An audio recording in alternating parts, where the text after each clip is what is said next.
discussion was the agenda, and they are meeting, and their voice is loud, and their strategy is like strong enough, right, to push for the agenda, which is what they have intention to do. And for us on the other side, we're just watching, not having a clear understanding on how do we dismantle those agendas that they have built for themselves.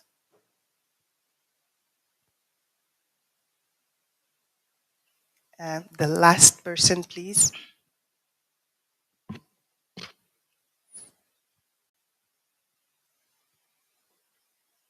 Thank you so much, and good morning, everyone. I guess the one thing that stood out, which I think undergirded everyone's presentations, was this notion of um, gender in relationship to capitalism, and how we must unify our struggles across space and time, because there were similar um, similar conditions, similar responses in different spaces, and so it's just a reminder that this is this feminist movement and struggle is not just necessarily an individualized, localized struggle, but it's a global struggle. Thank you. Thank you very much. Yes.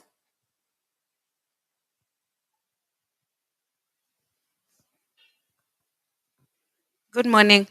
At the end of the day, and even this morning when I woke up, having listened to yesterday's sessions, I wondered what would be a feminist approach to things, even such as how and where we even have conferences. Like, can there be an alternative? I love it here, but it's also a capital. Um, in what ways can we resist, even in how we travel, where we eat, what we eat, like small little attempts at resistance? Okay. One more. I think this is the conversation we sort of like side chat yesterday as we reflect on all the presentation. Like this tension, not tension, or under recognition that there is tension in the movement, and there are conflicts potentially. But it seems like we constantly push that out of the radar in the agenda. And personally, I've been fascinated in on the commitment, which understandably so, possibly it has a lot of drama. I don't know, possibly Hope and Sylvia will tell us the myth or the history of Zanzibar chaos and tensions, which which that history has been buried. Like the same way we are saying that our history been put in the grave, but we put that history in the grave. And I think while appreciating and respecting their decision to do so, but I think they're denying us the right to learn from what happened then and how we can manage and evolve post tensions and conflict within the movement. Thank you for that. I think we are raising interesting questions and questions that are worth discussing. I hope we can incorporate these questions in today's program. One thing that we agreed yesterday, we strategized for the future. And I think it's also important for us to have a clear understanding of how and what specifically we are going to do in regards to the suggestion that was made that the group of feminists intervene at the level of the US court in order to tackle the issue of the Ugandan Act. So I think we need to find time, maybe before we go to lunch, to set how are we going to do that and what exactly is expected from each of us in order to act. Yeah. Okay. So moving on to today's program, we'll start with the keynote address. We'll start with the keynote address by Mishy Singano. So please, can you please come to the stage?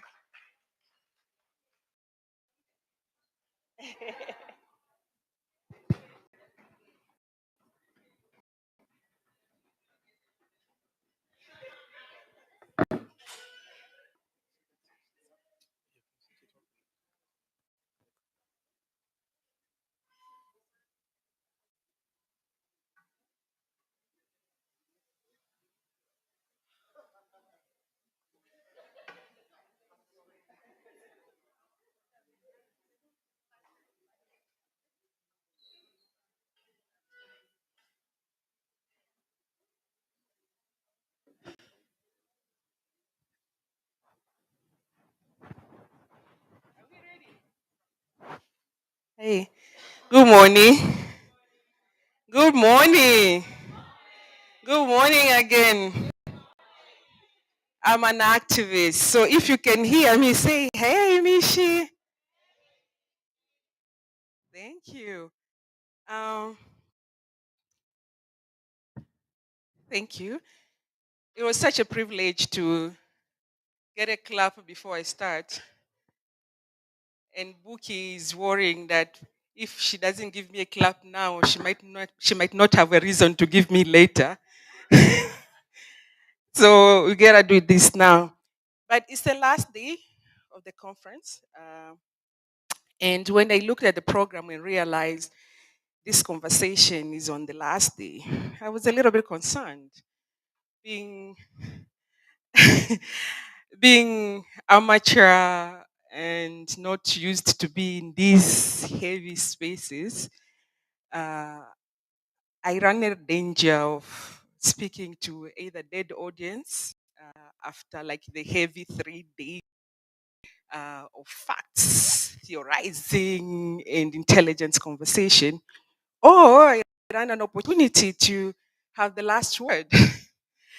So I think the spirit of just building on the opportunity, I will use these 40 minutes today um, to just sum up my amateur understanding of everything that we have discussed, um, from economy to uh, digital and technology to yesterday conversation and how it relates to this bigger climate crisis.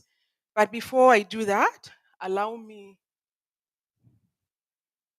So before I start, allow me to spend 3 minutes of allow me to spend my 3 minutes of the 40 minutes I was given to just honor the departing Queen Mother and hear what she has to say.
Thank you.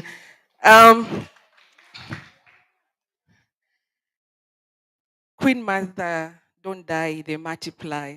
May her soul rest in power. So I think that sort of like put a nice context to the conversation we are going to have today. But allow me first to situate my politics. I identify as a feminist, an African feminist to be exact, as I continue to dedicate my life in the fight against climate injustice. My fight means nothing, absolutely nothing, if I do not aim to end system of oppression, exploitation, and extraction. And fortunately, my Pan-African feminism gives me space, theoretical and methodological tools to do that. On the other side, I shy away from identifying myself as ecofeminist, partly because of the simplification of the power dynamics, systematic exclusion of structural issues, but also a very binary uh,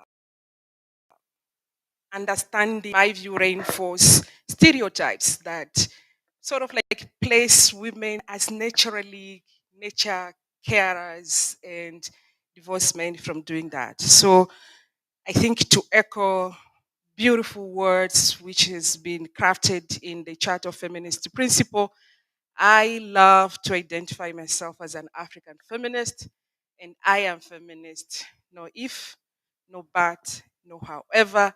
And I feel most of us should shy away from just adding on thematic in our feminism because we speak to the same silos. Tomorrow we might have SRHR feminist, and the day after we might have digital feminist, etc. So I pledge my allegiance to be an African feminist, and that's it. So at the middle of all that, I'll invite you in the spirit of, again, echoing the conversation that we had. If you use your computer now and you put climate change Africa as a prompt in your Google and you search image, what will come out of that is a systematically a consistent picture. Yeah? It will show you, come again? Climate change in Africa. And you press image, like there will be a consistent picture that comes. Majority of image will be about droughts, right?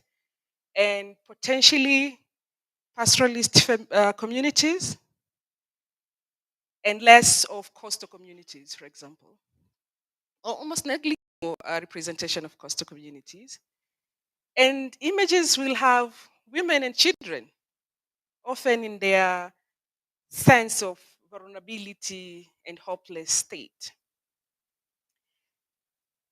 If we agree from what has been discussed in this room that internet is what we feed it, then clearly we have been feeding the internet with a very binary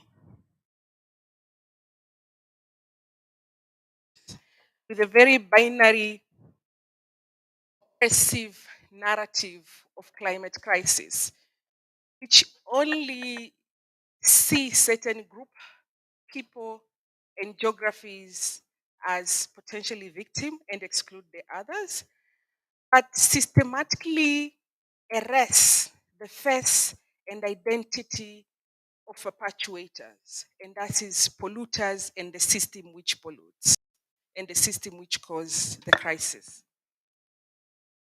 Based on those images, if you, like me, is a visual person and I use image to interpret the problem and potentially invent solutions, chances are my response to those images as a climate and ecological intervention will be providing water to these pastoral communities and food, or relocating them, as we've seen government doing, And if we go a little bit further, I can explore opportunity of teaching women an alternative income generation as part of the adaptive strategies.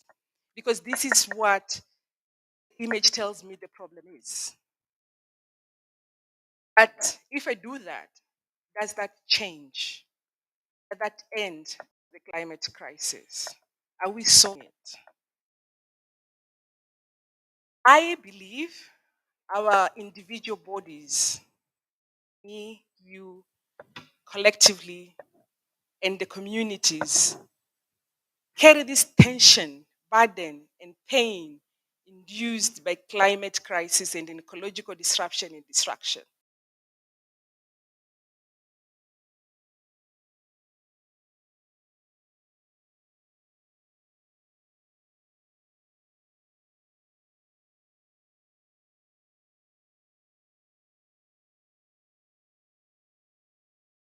It's fair to say the only certain thing we know is the uncertainty of the climate crisis and its extreme weather events. There have been a lot of conservative estimates on the impact of the crisis and the burden of the crisis. The latter report from the disaster risk reduction as they are conducting their midterm review of the Sendai framework estimated that there has been at least global average decrease of death caused by disaster from almost 2 people per every 100,000 people from 2005, 2004. But less developed African country, the death rate still is almost double the global average. For the small island state, the death rate is 13 times the global average. And yet, because small island states and African states potentially doesn't make the numbers, then we have a global average of 1 to 2, which paint that the death has decreased.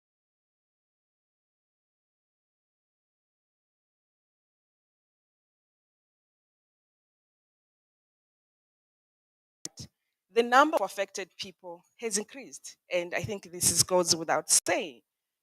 We had 1,000 people per every 100 affected by these crises, 2005, 2014, to almost double to 2,000 people between 2012 and 2011.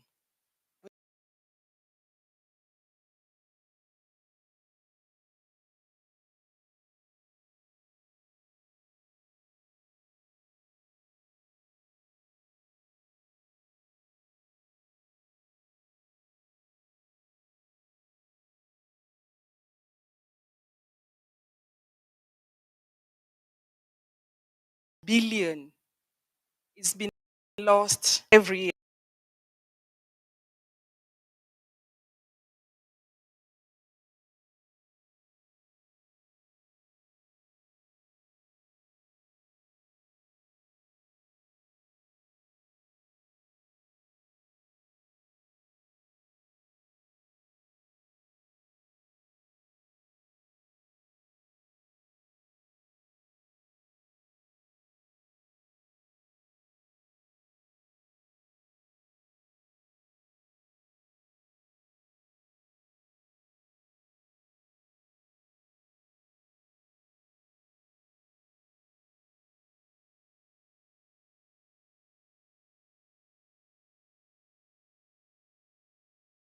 Losses. This number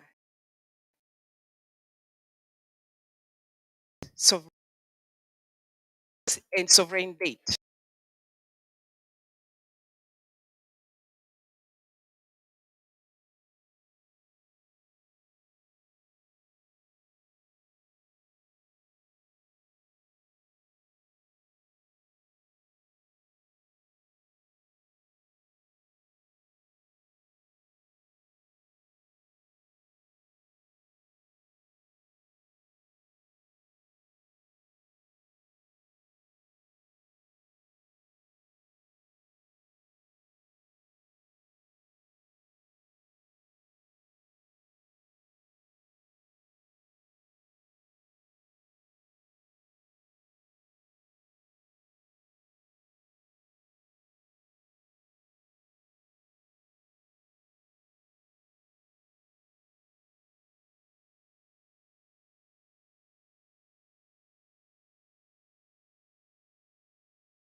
Tanzanian, one of the slums in Tanzania, where I have friends and family. And of course, I went there to visit them because I missed them.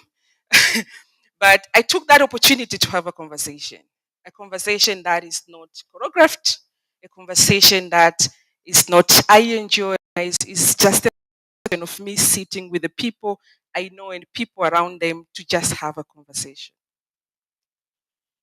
While we are having this conversation and see how are they doing with the heat, with no power, in the poorest of housing conditions. I was shocked to learn that most of these families sleep outside at night because your one room can no longer accommodate a mother and father on the bed and kids on the floor. Because if you have to deal with it, at least at very least you need to sleep naked. And you can't. So the very sense of physical protection is gone. And they told me these stories that their girls now and boys, they can arrange and coerce girls and pick them at night when their parents fall asleep. And parents can no longer hear a sound of opened door or tempted padlock because it's just stepping outside to go at the back of the house and being abused. The sense of space is gone. One of the neighbor told me that she has never had intimacy with her husband for a while. Because in our culture, a woman is supposed to indulge the husband with all sense of acrobatic techniques when performing that act. But with the heavy air, ugly sweat, it's no longer pleasurable. It felt like rape. And she couldn't do it. And she said, I'm aware my chances are my husband, while doing her work, he might be sneaking into a guest house with a decent friend to have sex with another woman. But I really don't care. Because I cannot just let myself do it. This crisis have robbed her of her intimacy. But the worst of the story is when I was walking to my car, again, a very decent second-hand Japanese car. Like this young girl came to me and she said she has been battling this bad burnt in her vagina. And when I ask her why, she says that she strongly feels because of the heat. In her family, her mother and father don't give her money to buy sanitary product. And it's part of sort of like a community tradition. You are given a daily fare. And the expectation is a daily bus fare to school, right? And the expectation is you'll save that money to buy yourself whenever that you need. So your parent doesn't give you an extra money. So the only thing she could afford is the cheap plastic menstrual product, 8-pack to be specific, of which she has to use 1 pack whole day, sheet the whole day, another for the night, so that she can make it for her 4 days of period. So with the plastic, poorly menstrual product, with the heat of Dar es Salaam, in those conditions, her life is miserable. And yet, she cannot tell her parent because she'll be accused of contacting STIs, right? So she has been dealing with it. Patriarchy is making this worse. So those few examples of the intersection of our tradition, culture, and things that we ignore to see, it comes to understanding that people are not fine, and we shouldn't assume that they are. But it's unfortunate this conversation doesn't make it to places like this and potentially to places where decisions are being made. To date, is upheaval to connect climate crisis to SRHR, right?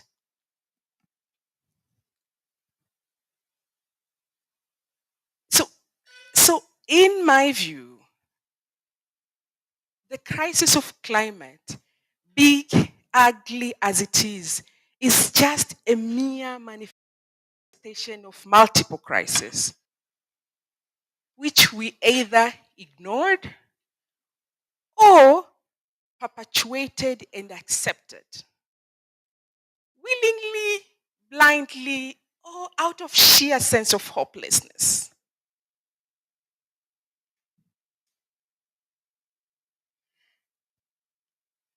I mean, we know, and it has been discussed here, I think, with the first day Shamim presentation of the plunder of the continent, right? But I think just to add, while the plunder of Africa continue, yeah, as it started then and continue now, it doesn't just extract and accumulate minerals, raw material, capital, and wealth. It objectifies natural environment and it destroys our relationship with nature. In a capitalist world, nature is a product that can be used, abused, and disposed. Today, in the name of net zero, carbon offset, nature-based solution, our government are quote unquote selling clean air, giving a right for polluter to continue polluting because we brought clean air. Like you guys are planting trees, right? So air is a product which is being sold. And community are being evicted from their land so that trees can be planted for carbon offset.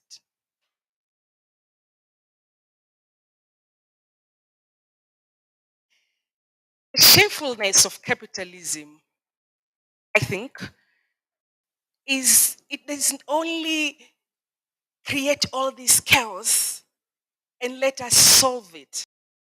It gets itself to the center of how we can solve this chaos.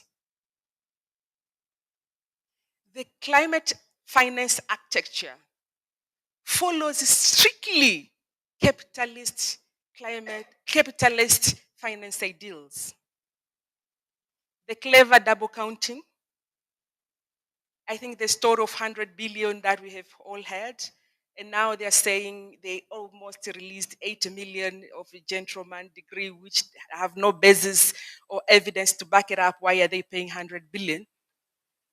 But the reality, if you look at the number, less of 30 billion has been released. But capitalism, financial architecture allow manipulation of numbers. The apparent divide between mitigation and adaptation when it comes to climate finance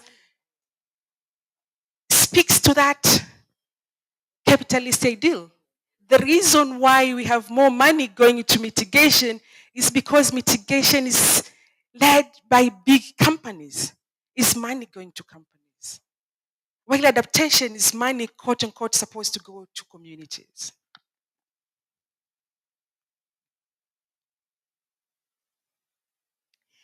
As the world and our government constantly ask for more money, they have been told that there is no money. But the same capitalist structure in the year 2020, while the government of Global North and released in 2021, 1,890 trillion as subsidized to climate harmful projects. There is money in the system, but it's just set to destroy our environment and create an additional crisis. The African group within the architecture, its architectures, have estimated that they need 590 billion to 2030 to implement adaptation strategies as indicated to their NDC. As you know, all government were supposed to produce NDC, National Determined Contribution. And if you triangulate those NDC, the cost of implementing those NDC is 500, like more than 500 billion, like 2020, which makes it like 52 billion per year, right? As of now, Africa only receives almost 11 billion per year. So the adaptation gap alone of the continent is almost 43, 41 billion per year.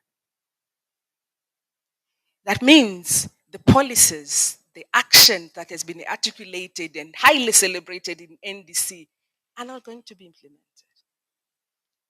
As much as these NDCs are conditional, most of them, but the burden of why you have not implemented will be put on the hands of these African governments. Again, it is critical, in my view, to note that there is so much we can do as individuals if the conditions are right. And the conditions being right means that the people who are supposed to do what they're supposed to do have to do them. For example, if we have to adapt, somebody has to cut emission.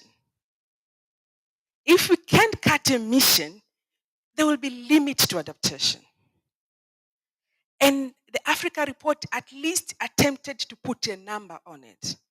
While our adaptation need as of now is 52 billion per year, if we continue with the same pace of cutting emission, the adaptation need of the continent, Africa, will be ranging between 160 billion to more than 3 billion per year by 2030, and potentially 5 billion per year by 2050. Like, you cannot separate the need to cut emission for us to adapt. And this put a critical question is, can we do it ourselves? We just go ahead and ignore what they're doing so that we can fix the problem we are facing.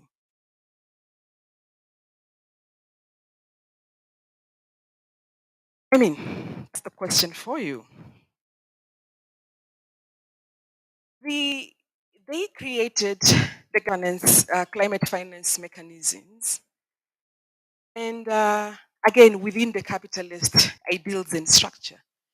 And as we're speaking of the governance climate finance mechanism, our default understanding is this is GCF, Green Climate Fund, right? This is the governance mechanism. And we think everyone is getting climate money from there. But the reality is the biggest financier of climate action are multilateral banks. And to give you a sense of the number, in 2020, the multilateral bank released 45.9 billion of climate finance, making the first financier of the climate action. And this multilateral bank, you know them. I think we have discussed them in depth on the first day. The second financier are bilaterals, right? The individual countries, so being it US and Africa partnership, being it China, and together all these bilateral expectedly to have released 40 billion. Multilateral financial architecture only released 3.2 billion. Now the catch is the multilateral bank, most of their money are loans. You won't go to World Bank to get a free money. Loans. The bilateral, all of them come with a condition and potentially secrets. You don't even know what your government has agreed with this government to what. So the only entity that we can say we can follow, we can engage are this multilateral climate finance, which in the scheme of things, they just released 3.2. So we have 45 from MDBs, we have 40 from bilateral, and we have 3 billion. And all our energy as climate activists is on the 3 billion. Are we missing the plot? Sadly, this multilateral climate finance facility, at least are the one that give us what we call grants, right? So we expected that they will be giving money directly to government. But of now, we are seeing a constant increase of commercial bank being accredited to these facilities as accredited entity. As I was looking at the statistic yesterday, some of the banks that are accredited to GCF include the Morocco Bank, CRDB Bank of Tanzania, Zan Development Bank, Eco Bank of Ghana, Infrastructure Development Bank of Zimbabwe, ACB of Kenya, and Zambia National Bank. When you are releasing money to the bank, what is expectation? What are expectations? I'll give you an example. For personal interest, I went to look of this grant to CRDB Bank of Tanzania. They are getting the project, which is called Tanzania Agriculture Climate Adaptation Program, is 200 billion project. And it's a co-finance. So CRD is expected to billion, while GCF is putting another 100 billion, of which 70 billion is a loan, 10 billion is guarantee, and 20 billion is a grant. In their description of the project, I quote, and allow me to read, say, with agriculture playing an integral role in the lives of the country's most marginalized vulnerable population, 80 to 80% of agricultural land is held by small farmers, and 98% of economically active rural Tanzanian women are engaged in farming. To adverse effect of climate change, will disproportionately harm those groups and hamper sustainable development. This program will strengthen the sense of agriculture sector by facilitating access to agricultural climate adaptation technologies. This will be achieved through by established lending and de-risking facilities, and it goes on. The clickbait in this description is vulnerability of women. That was the center. And the bank is getting money. So my questions are, will this money reach these women? Do we need these women to access these loans to adapt to a climate change that we know is uncertain? How are they going to pay this date when another flood hit? Why give a private bank 20 billion of a grant and you have zero money to give women's rights organizations and feminist group? Because CRDB is business. It's a private business, profit-making entity with shareholder pocketing money. Why giving 20 billions? How much 20 billion could have made if it was spread in this group, for example? Whose technology will be sold to these women?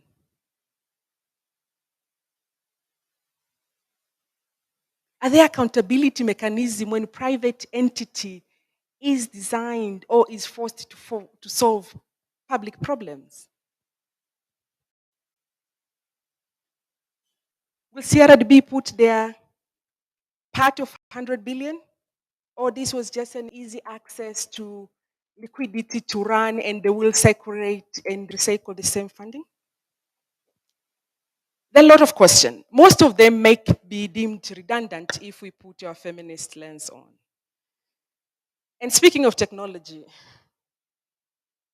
I think we had this conversation like the day after yesterday.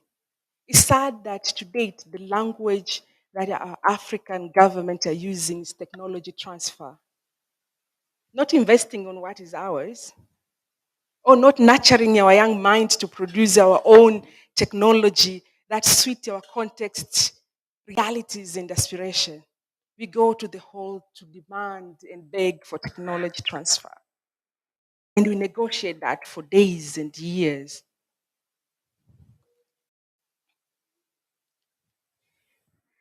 And unfortunately, when this technology transfer happens, it doesn't come free.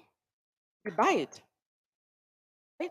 With the same climate finance that we are fighting to get, we take it back to buy their technology. How many solar plants are in continent? If solar is the solution. They have created the problem, they're creating a solution, and we are buying the solution.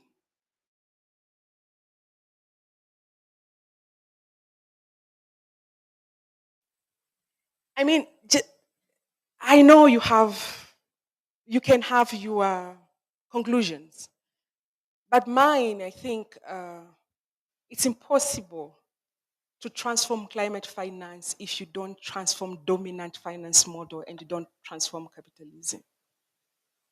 We cannot accept the capitalist mantra that private solutions are what we need for public problems.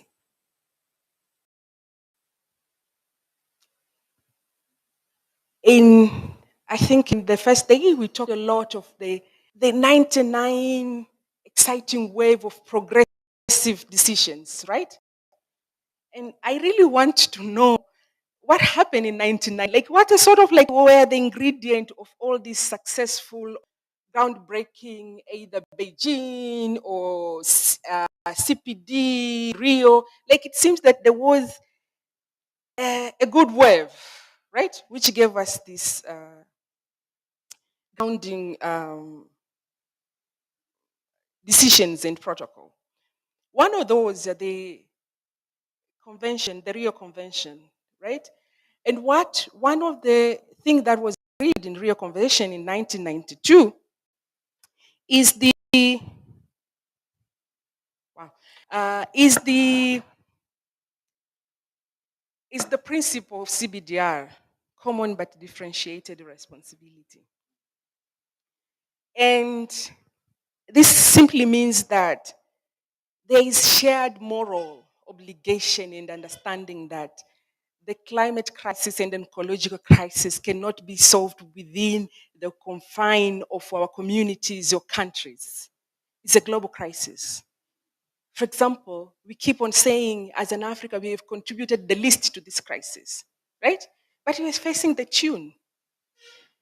So that recognition that all of us need to do things, this is one of the crises that require all of us. But there was a recognition after painful negotiation and compromise that the responsibilities are different. Those who pollute have to take responsibility of fixing the problem. And it was on the basis of the CBDR that Kyoto Protocol was developed. But the way multilateral continue to be captured, Paris take a different route. It take what they call a bottom-up approach. While they invited countries to say, what are you going to do to address the climate crisis on what then was called INDC, intentionally determined contribution. The sum of it was supposed to make the whole picture. It was no longer just a responsibility of the polluters. A small island state was forced to say, what are they going to do? And most of them has a robust and ambitious action. The same was not replicated. The ideals of CBDR are gone. To date, the nature state and tone of this global climate architecture has been, I mean, for the lack of total word, total chaos. And I engage on those spaces, right? Today, we are no longer hearing we are committing to. We are hearing Global North saying we will mobilize. We are not hearing language of public finance. We are hearing language of innovative finance. We are not hearing a systematic approach to end the system of exploitation. But there is a lot of language of centering indigenous people and increased participation. COPs have become a perfect expo. And just to give you a picture, I don't know how many of you have been in the COP? No? You guys, you are missing the drama. And you are saving yourself from a lot of anxiety. But COP26 was arguably I put my timer for 40 minutes, so I have 2 minutes. Yeah, I'll try to be on time. COP26 was arguably the biggest COP. COP is a conference of party. It's the highest decision-making body, which within the governance architecture, global governance of climate crisis. So it was the largest, biggest COP with almost 40,000 delegates. And the last concluded COP 27 was the second with almost 33,000 delegates. COP 28, which will happen this year in Dubai, is expected to double COP 27 number with 70,000 delegates. Again, COP, they're becoming an expo. UAE, there was a lot of stories about UAE. Last year, UAE was sent the largest delegation ever. Can you guess the number? UAE delegation with 1,070 delegates. 1,070 delegates. 6 African countries makes to the top 10 list of government which send the biggest delegate. Can you guess?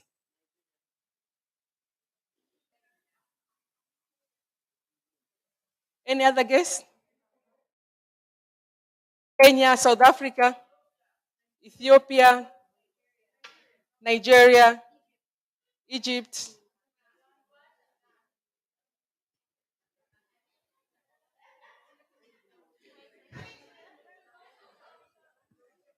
All right. So the top 10 list of the biggest delegations in the last concluded COP, of course, is UAE, 1,070 delegates, followed by Brazil, 574 delegates. That's my timer. Followed by Democratic Republic of Congo, 459 delegates. Of course, followed up by Kenya, 386 delegates. Canada has 377 delegates. Zimbabwe has 264 delegates.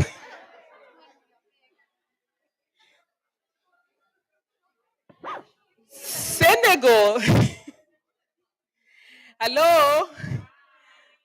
Senegal has 245 delegates. Our darling Uganda is 241 delegates.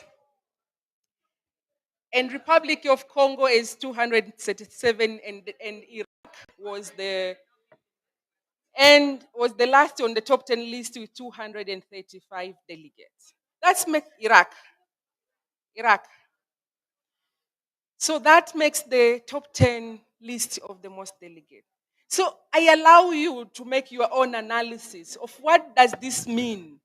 Like the nature of this country, the ideology that they embrace, their politics, and what do they bring to this negotiation. So I won't, I won't go. I allow you to make your own analysis. But the only thing that I can say, being in those rooms, is this increase of number have never translated to the increase of quality of negotiation.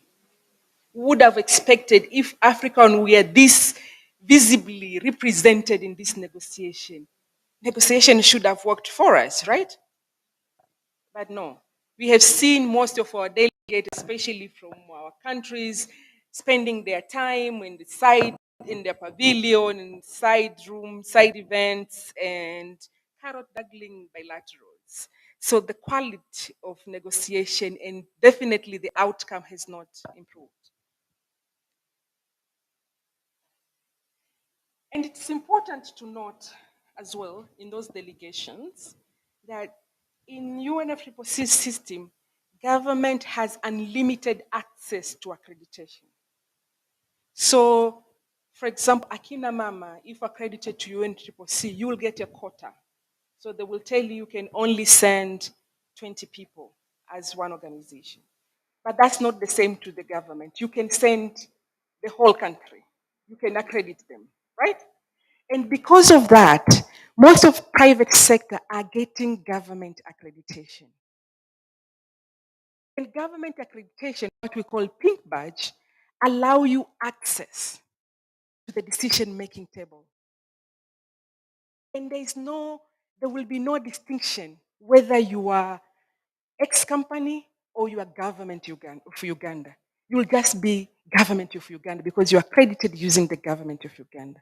So we have gotten to the point where private sector sit in the negotiating table, forming decision, dedicating or blocking decision in the name of ex-government. And often than not, us as civil society and the activists will be blocked because the influx of government in all sorts and shapes means that room cannot accommodate all of us. So we end up being pushed to overflow room, as the females call it.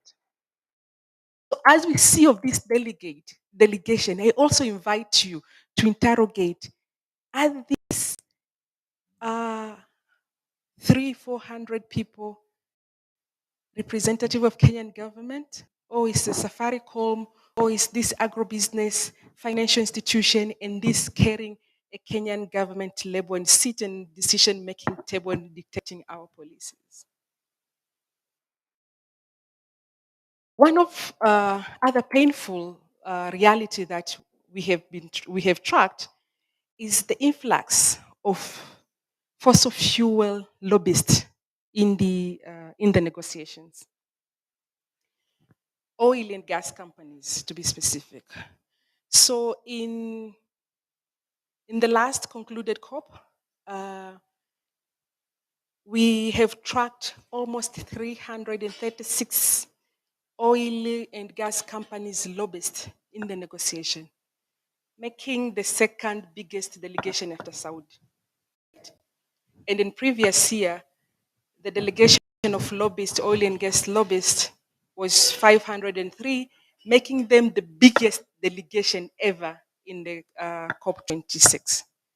And this year, luckily, as if it's not enough to have oil and gas to have private sector with government badge, to have oil and company represented in number, this year, the COP will be presided by the CEO of oil company.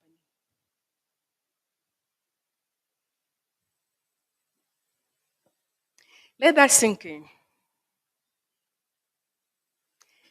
With all that crisis, a default position as an African would have been, I need to stand in solidarity with our governments, right?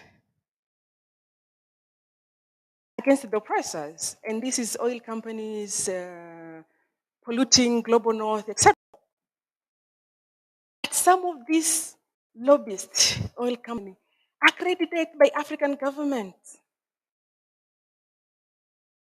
So given I'm feminist, I know, as Lynn would say yesterday, that our post-colonial state, legitimate state, are also violent. The patriarchy ideal is ingrained in what is called African culture. I cannot tell you the level and intensity of pain I feel every time I see African women, gender negotiators, sit in the room blocking progress in the name of like, that is not African culture. And I'm an African too. Like, what culture is that? And these are women, African gender negotiators. It makes you feel ashamed to be an African. And this has gone on and on. You go to those gender negotiations, our bloc is being labeled as a blocker. A human rights conversation will throw all of our guard down because it will mean just mentioning a human right in a gender negotiation means we are promoting homosexuality, and the African group of negotiators will put all their arms down to block it. I also know that our government have embraced the colonial and patriarchal and capitalist blueprint of development. As African move from being aid dependent to a more trade partner, we are seeing our government aiding corporations, right? Facilitating private sector and creating environment for private sector to extract our wealth and destroy our environment. And in the name of those creating conducive conditions for capitalist private sector to come and invest to continent, our government are legalizing plunder and exploitation in the ban of right to development. Our government are welcoming polluting industries in our backyards, are endorsing mining in reserved and wetlands,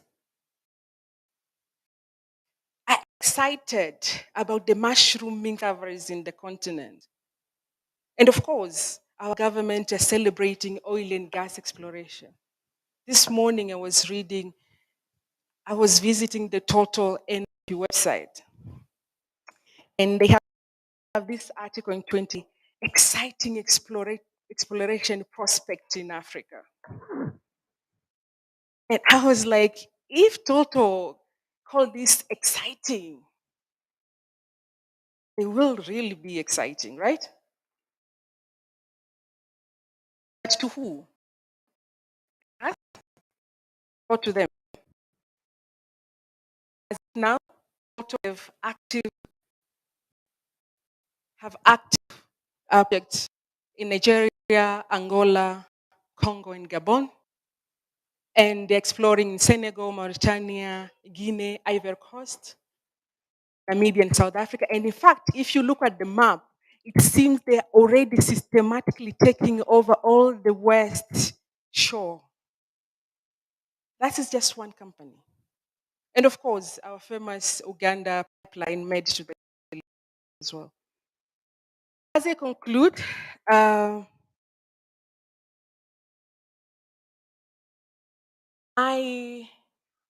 before I conclude, I also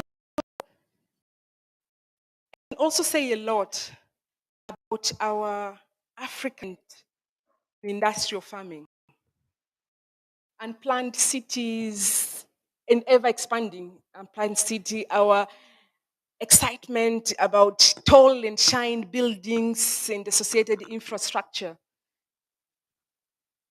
Like, really begs the question, where's the ideal of African development? Like, how does African development look like? It feels to me that the hegemonic or the genius of capitalist ideal is to make the victim the villain.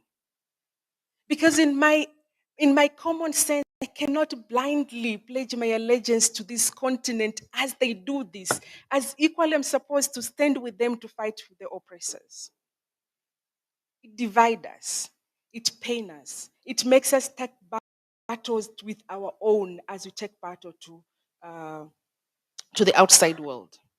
So as I conclude, I know most of you potentially expected me to come here, spend my 40 minutes to speak about the exceptional work as they protect our nation. Of course, I could have done that.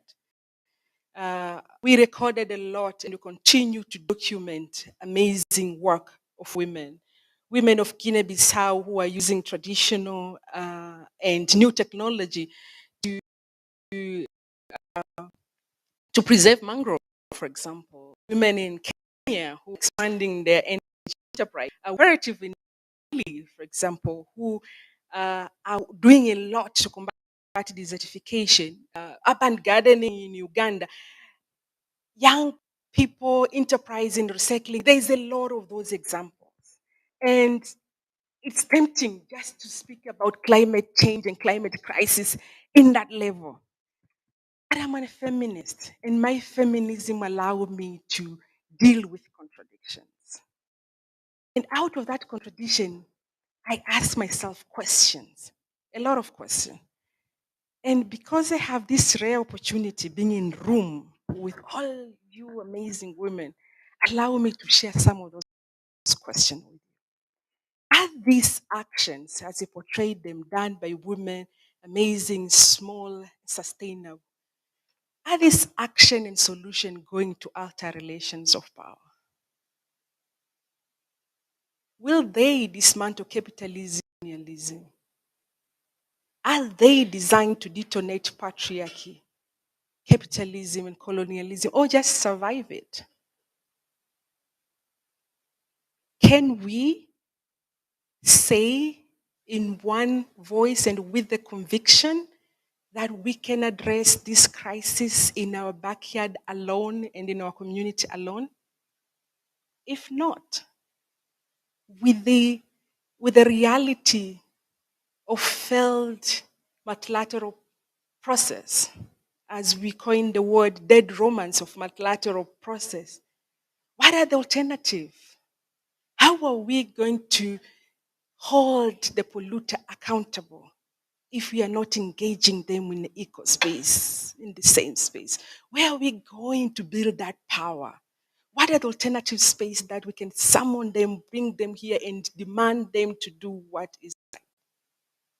Are these pockets of actions from Senegal, Mali, Benin, South Africa sufficient and enough to create a web that will kill, dismantle white supremacy, capitalism, and colonialism? As I end, allow me to echo the words of Bob Marley. How long shall they kill our prophet while we stand aside and look? Redemption. Thank you.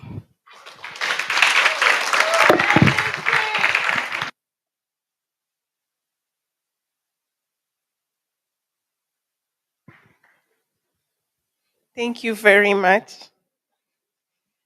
Uh, we are on time today. Thank you for that. Uh, and we should next have a break. Um, yeah, I wasn't sure if we could maybe move to the discussion or to the panel session since we are on time. How do you feel like? Should we continue? Should we have a break? 15 minutes? Okay, so let's go for a break. Let's have a short break, 15 minutes, and then we'll be back. Thank you.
would like to invite our panel for the discussion.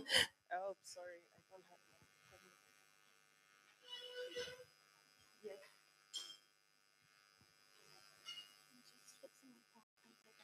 my. Okay. All right, no problem.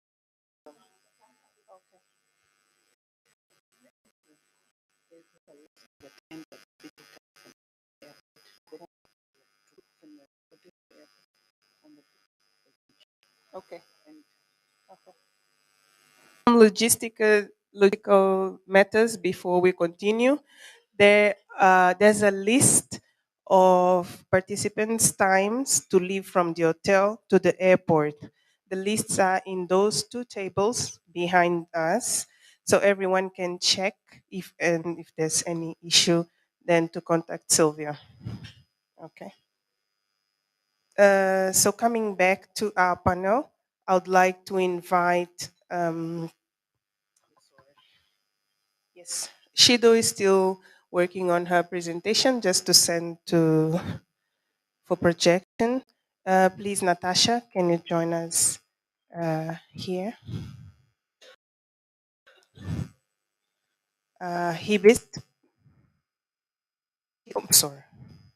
Is she going to present virtually? No? Okay. So can I also ask Mishy to join our panel? Yes. Yes, she's going. Uh, yeah, I don't know in each word. Is she going to be the first to present?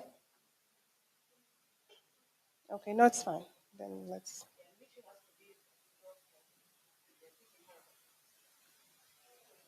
Okay. So since Shido is still working on her PowerPoint, can we start with you, Natacha, so that we save time?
We are having a few technical problems, but the presentation should be up in a second.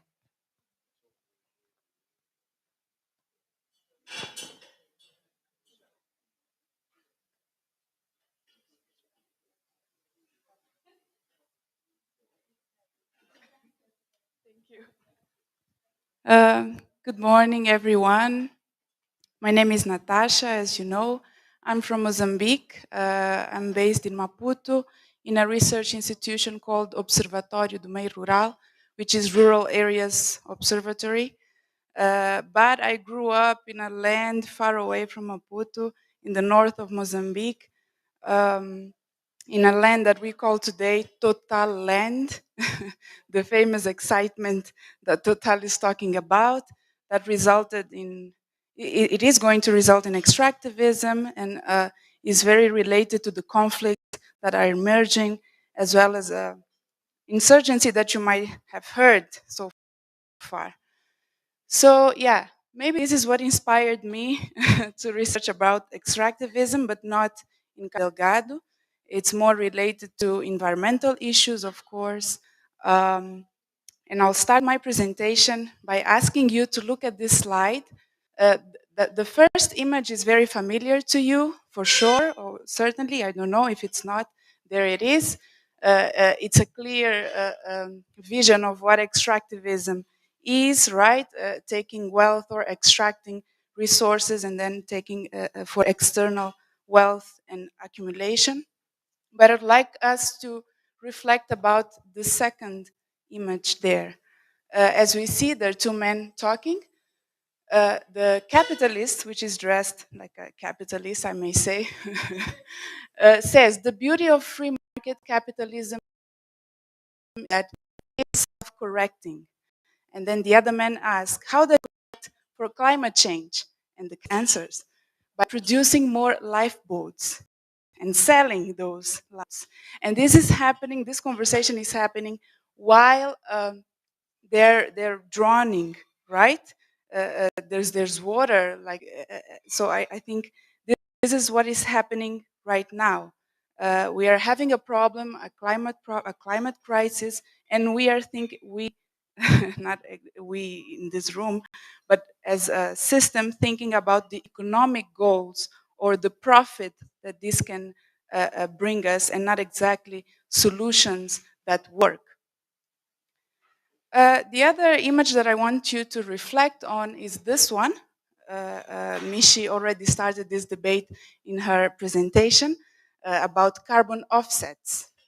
And I first thought maybe I should ask everyone to reflect about their own contribution to the crisis, but I said no. That's too depressing. I don't want people to feel guilty. But the point was that each and every one of us, we have what they call environmental footprint. So what we are polluting throughout our whole lives. The plastic we use, the transport we use, the diet also, it counts. So this platform you can access in the United Nations platform. It's called Carbon Offset Platform. You can calculate your environmental footprint in terms of carbon emissions. You can go there and then you see how much are you polluting, and you can even compensate for that pollution. You can pay money to compensate for your pollution. So I can do that, you can do that.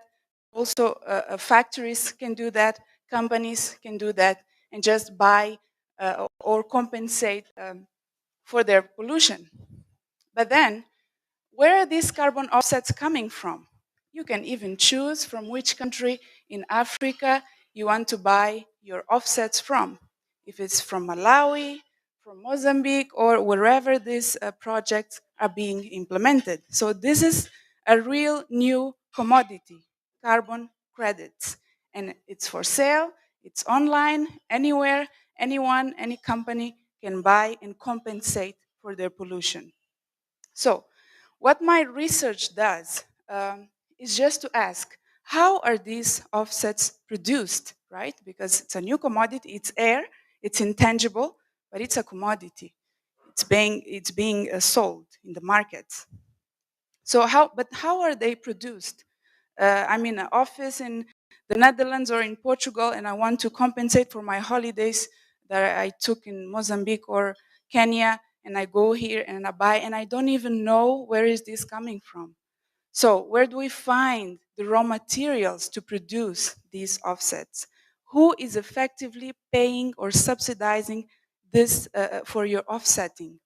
And where are emissions effectively being reduced? So this is what I'm going to try to reflect on throughout my presentation. I'm going to start with a bit of a contextualization. Of course, I'll use I'll reflect on the Mozambican case. We have, of course, for decades, more than decades, the predominance of different variations of extractivism. We have the traditional mining and energy extractivism in extractive industry, extracting coal, natural gas, and so on and so forth. But we also have agrarian extractivism, which happens in the agrarian sector. So what I wanted to ask to is that extractivism is based on differentiated processes of extraction. That means it can be present in every sectors, including the environmental sector, and this is what I'm going to talk about afterwards. And this is the same for a lot of African countries. Of course, it's not just the case of Mozambique. Uh, but my question would be, what does extractivism look like in the era of climate change? Because everything is changing.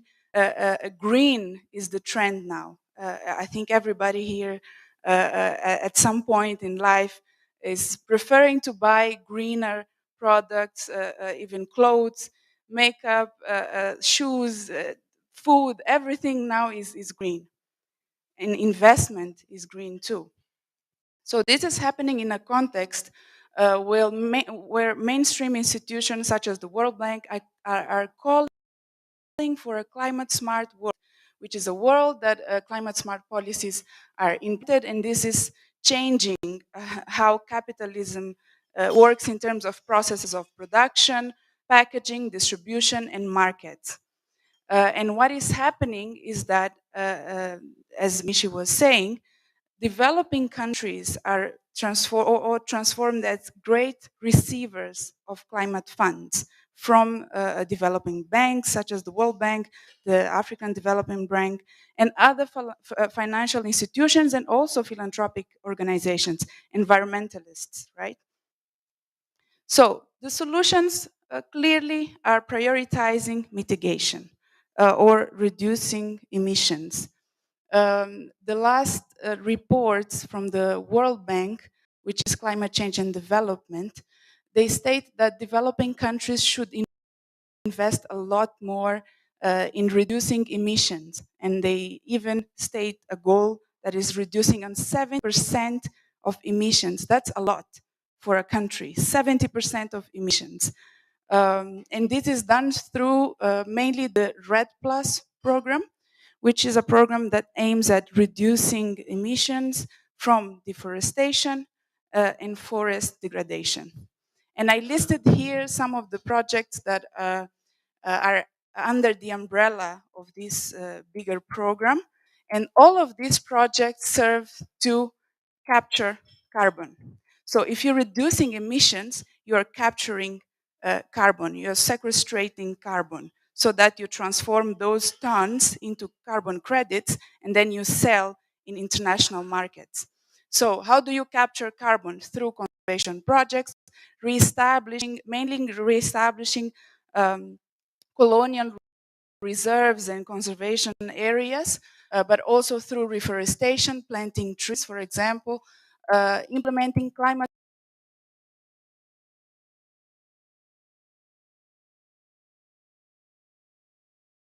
ways of farming into environmentally friendly farming.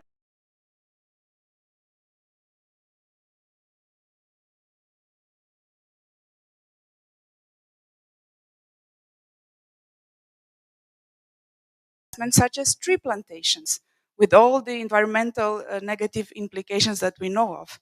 Biofuel production, large-scale monocrop biofuel production, and also investments in renewable energy sector. But of course, all of these require land. All of those projects are large-scale mostly and land-based. And I just brought here a list from projects in Mozambique that are either under the umbrella of RED Plus or in some way related to conservation projects. And I have to say that most of the conservation areas in Mozambique, I think from all of them, only just one doesn't have people living inside the area. All of other reserves and parks, a lot of people are living inside the area and are now being displaced so that REDD Plus can take place. So what we see here is a creation of a new commodity that is joining the scramble of resources in Africa, which is carbon, which is this invisible gold, and now there's a rush after carbon credits. And the way they are created or the way they're produced, first, as I said before, they need more land. They need biodiversity. And where do you find diversity? Africa is a spot of biodiversity. In these policies is that people living in the surroundings of these reserves or conservation areas, they have to change their ways of living, their livelihood strategies, because most of the people that live in those areas, they actually depend on forest resources. For example, there are areas where 50% of income and food comes from the conservation area. So how do you deal with it? You restrict access to these resources, and then people get 50% out of food and income. They also have to change their local ways of farming, and they're restricted to access these ecological resources. What I'm trying to say is that someone has to avoid emitting, polluting, writing these carbons in many ways so that carbon credits are produced. So we are, in a way, expropriating emission rights from rural poor and transferring those rights to people who has the money to buy them and compensate for their pollution. This is what I call green extractivism, which is a variation of extractivism that is hidden behind green policies and agendas. And this is why I think this is very dangerous, because it's all about the environment now, it's all about being green now. And how can you deny that? How can you say, no, let's not be green because there are social costs? So they have a very strong legitimation strategy. To sustain these kinds of this variation of extractivism. Basically grabs the ability of local population to reproduce. And then I'll go back to the picture that I showed you before. This is a way capitalism is reinventing itself in the era of climate change. Now it's not just like material or tangible resources or mineral resources or land, is also the green, right? The air, the intangible. I would also like to look at a specific case of a tree plantation company that is under the umbrella of REDD Plus, and how does that, what does that imply for rural women's livelihoods? Because this is a solution for the climate crisis. What does that mean for rural women's livelihood? So this is a case from a Portuguese company, Portucel Moçambique. They are there since 2009, and I'm working in those areas since 2015. This is basically a huge, one of the biggest investments in agriculture in Mozambique, with more than 350,000 hectares in 2 provinces in Mozambique. And they did not actually follow the law, because the land law in Mozambique, according to the law, the land is state-owned. And everyone has to have access to land. The land recognizes customary rights and guarantees access to land to everyone. And before you get transferred from your land, you have to be consulted and you have to give consent. But this did not happen in this case. All of this was negotiated at the level of the Council of Ministers, and then people just were informed about this. So they didn't really follow the law. Instead, they implemented this big quote unquote social development as a mechanism of compensation.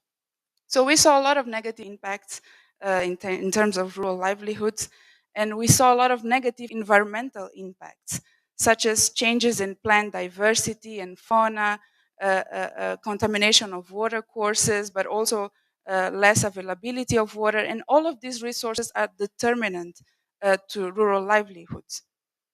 But there were, even at that scale, there were differentiated implications for rural livelihoods. Uh, the little benefits that were distributed were unequally distributed amongst different groups of affected people. And I could identify 4 groups. Of course, they vary, but from the point of view that I was coming, and of course, women-headed households that were most affected and negatively affected in this whole process. I know it's difficult to read, but basically local elites such as government representatives, government officials were the ones that get most benefits out of it, and people who got permanently employed, which was mostly men, they got most of the benefits. And then of course labor of women in all of these groups was critical to making ends meet. And of course for women we saw exclusion. They didn't even participate in meetings, in the decision making. And so I think the conclusion that I want to bring to the conversation here is that, looking more now in a global and macro perspective, the burden of the climate crisis solution, because we were talking about direct biophysical impacts of climate change before, right? And those also affect mostly women. But the burden of the solution is also being ultimately carried by rural women, especially in this case. Going back to the global, one more thing that I wanted to share here in this conversation is how unjust these solutions to the environmental crisis are, and how they are increasing south-north asymmetries and even south-south asymmetries. And I'll explain why, and I'll also be very interested to hear about your feedback. To do that, I would like us to look at this. I know we're not very keen on graphs, but look at these graphs and think about what are they saying to us, because it's all about the solution. It's all about reducing emissions, right? So I'm asking who, why, how, and where should we be reducing those emissions? And I brought here like a picture of what is happening in terms of emissions. And the first graph, you can see that China has the most of emissions globally, and then the US, and then India, Canada. And can you see Mozambique? You cannot even see the color of the graph. And then here you have emissions per capita, meaning divided by the total of population. And you can see that Qatar is the first one, and then US, and then and then Canada, US, and then China. Yeah, and again, Mozambique is not even there. So I brought here this information, like Mozambique is responsible for 0.02% of emissions, while China and USA 29 and 14. So why do we have to reduce emissions? This is a question that we should be asking while we are in the group of 20 countries that emit the least. And this is the case of a lot of African countries. What is our problem then? If we look at the problems of vulnerability, we'll see that our problem is socioeconomic vulnerability, and that is determinant to environmental vulnerability. You can see this is an index that measures vulnerability in terms of readiness as well. And you can see what's the picture in the global south. And you can see African countries. What's the context of African countries? I hope it doesn't appear, but well, I had here a very interesting here it is, where you can see within our problem of access, right to food and education and income, this is a real problem in Africa, hunger. This is a real problem. And if you can see, the red, orange is extremely alarming hunger. and then the green is low. Even within the global south countries, we can see the differences. So we are experiencing the climate crisis differently, even within the global south. So you can see which are the countries with the most problems of hunger and so on and so forth. And but the solution is still reducing emissions. And the World Bank is still saying that we should reduce emissions. But I tried to make a comparison, and I brought this back for us to think about. It would be exactly the same if Mozambique reduces 70% and the USA reduces 0.1%. It's the same. I did the math, it's the same. 70% of emissions that Mozambique has represents 0.1% of the US. So why should we be rushing to prioritize reducing emissions in Mozambique when even those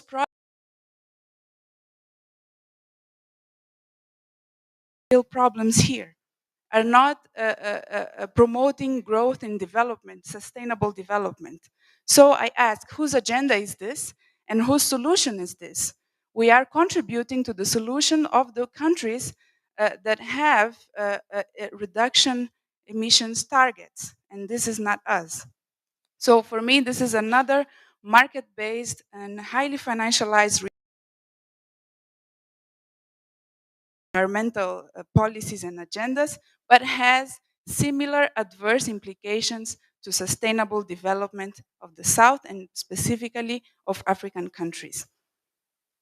Well, in trying to just summarize the message that I'm trying to incorporate here in the conversation is that again, global South or African countries, in this case Mozambique, is feeding and subsidizing global North industrialization, accumulation, and ways of living. And this at the cost of rural population and particularly at the cost of rural women. So there's exclusion, there's exploitation, but within that exclusion and exploitation, some are carrying heavier burdens, which are women, of course. And this is a manifestation of what is called injustice,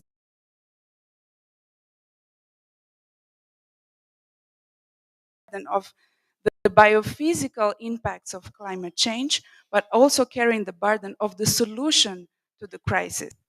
So I think it's good that we reflect about how do we re-strategize having this into account.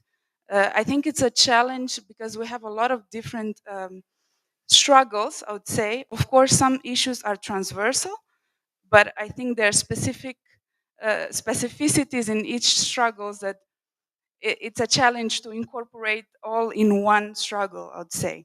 But what we are trying to do, and I'm almost finishing, what we are trying to do in Mozambique, for example, is really pay attention to regulations, because what is happening is that the same actors, the World Bank, the USAID, for example, they're financing revisions of regulations, revisions to commodify, to support this commodification and appropriation of nature.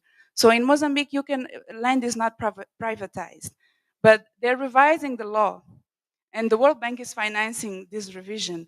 And this is leaning towards, I would say, semi-privatization of land, because you would be able to sell and buy land through land titles.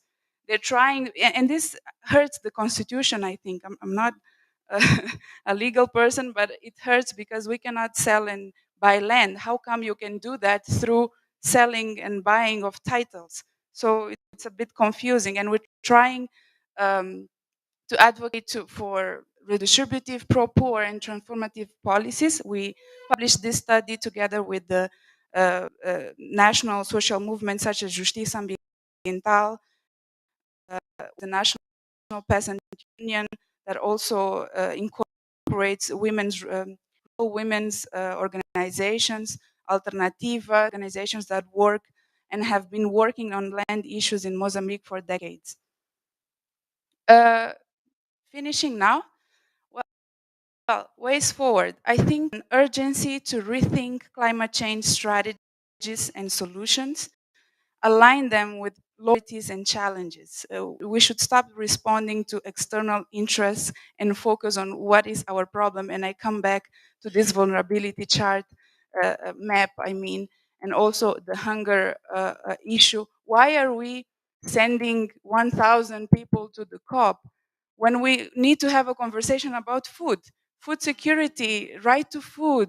Why are we spending our resources, time, efforts to solving problems that are not specifically ours? Like, we did not contribute as much to the problem, to the crisis. So the other point that I want to leave here is exactly the point that you raised, but which is to incorporate these historical contributions in the solutions of the crisis and hold accountable those who contributed the most. We have numbers, we have charts here, we have evidence that they contributed the most, and why are we still discussing? So there are some people that suggest that talk about this climate debt that we have and should be paid. There are a lot of discussions, even theoretically, about climate action from below. There are a lot of initiatives because people are doing something. It's not that people are not adapting. Of course they are. They have lived in those areas a long time, and now, for example, there are women that are shifting the way they produce their own, not sitting down and waiting for the World Bank to teach them how to farm. They've been doing that for a long time. So we should acknowledge that and see how we can transfer that knowledge within different regions, because in regions where there were pastoralists once or they're farming right now, they have like the water availability to farm. In 50 years, they won't have. So they need to learn with pastoralists. So we have to spread this local knowledge in different local contexts.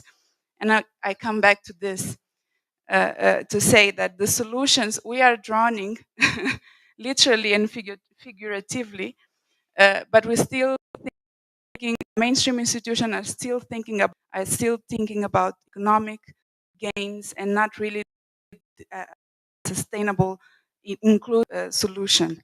So thank you very much for your attention.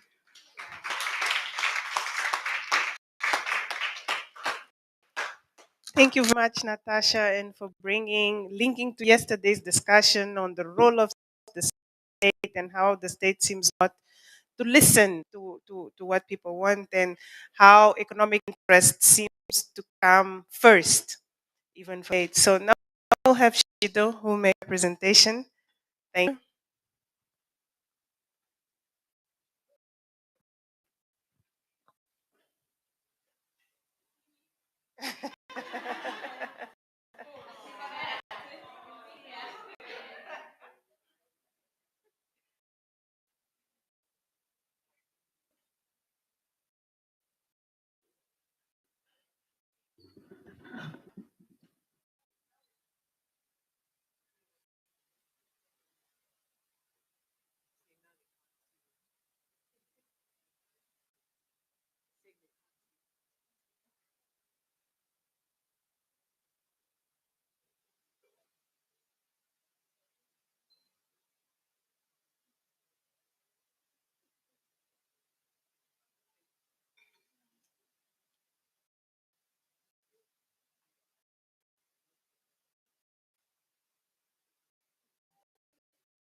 Hello. Okay.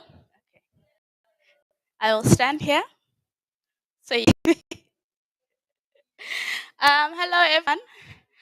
My name is Chido Nyaruwata. I am an independent feminist researcher and digital storyteller. I'm from Zimbabwe, and this whole time I'm thinking, how did I get here? What am I doing in the room? I was telling Charmaine yesterday that when I was studying my honors, finding Feminist Africa journal was like groundbreaking. I was in an international relations and politics department. And even though they were feminist in that department, it was still very male, masculinist. I are serious, realism serious. Feminism is on the periphery, the flimsy thing. But finding this journal was a home. And then working with AGI was also another, getting to work with people that I'd also looked up to. And working with Yaliwe Clark was great because we worked on young feminists mobilizing, we worked on intergenerational dialogues, and I think something that's been recurring in this room that there might be between young feminists and older feminists, and the cool aunties and the older sisters. And they're going to be there, to be there, and we're going to have great partnerships, awkward conversations, calling each other in. As I'm doing this, I'm also really interested in matters dealing with food, with water, with land. City girl myself. I did not grow out on the outskirts, but my parents, especially my mother, she come very underground. Her parents owned shops, and they grew wheat. They grew what's the English name? Rapogio, which is I think what is it? Yeah, I don't know what it is in English. You'll find out. They grew brown rice, but this was during Rhodesian era. During Rhodesian era, no rights for black people. We all know that. We all know the colonial story. Somehow they were able, and it is based on class, so they were able to sustain businesses. But the teachings of my grandparents stuck with my mother and her sisters. And this is my presentation. As somebody who loves storytelling, having intergenerational dialogues, I wanted to learn more about my aunt, well, my Nini's story in agriculture because she is a beneficiary of the land reform program. She's an A2 farmer and she's a widow. She's a mother, she's a person. And every time I think of her, I think of this white truck. You might not be able to see so clearly right now. When you think my Nini, you think of the story she told you of how she's had to travel with four cattle in that truck from her farm, which is in Mashonaland, to Harare, because that's the only real mom that is able to absorb her different livestock, even though she hates it so much because we waste so much money on people. She would rather sell to people within the vicinity, the local the local towns, which is Chivu and Kutu. But now she has to wake up at 4 o'clock in the morning, deliver her beast and her come back to her farm to make sure that her employees are still working because she is it's just a single woman who is on property and it's quite big. Due to security concerns and land insecurity and tenure, I'm not going to state where exactly it is and how much the hatred it is because we are still living in a country where if somebody likes the produce that you are having and they are of particular political status or power, they will like to take it, even though they know nothing or how to deal with it. So that's me. I wanted to do a research based multimedia project about women in agriculture in Zimbabwe, but focusing on the women who are within my close proximity starting off with, also, as with time, that I interact with young female farmers, because that is a completely different story as well. I think age is a key factor in terms of how successful you might be in agriculture. Looking at how class enables you to do activities that are unimaginable to a smallholder farmer who has aspirations doesn't have the resources.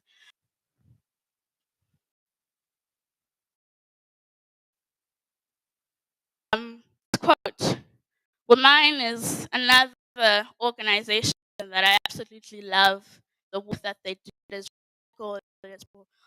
And this quote article which they wrote just around the time of COVID-19, crisis upon crisis. COVID is coming in the context of climate change, in the context of economic inequalities, where women unfortunately are at the bottom, and we are not benefiting from any of the markets. We're not benefiting from any of the solutions that are coming about within this idea of how can we industrialize our agricultural system. So that is my aunt. I spent about 4 days with her at her farm, just observing her.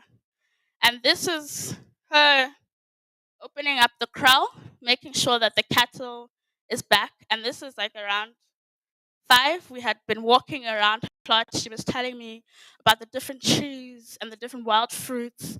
To be quite honest, I learned so much, and now I understand why my mother said, "You city children, you just know and jacarandas. You don't know anything else." But that was an opportunity for me to expand. And in doing so, I realized that this is when they speak of indigenous knowledge systems, of generational passing down. That was it. That was the moment where she took me, even though it was a long walk.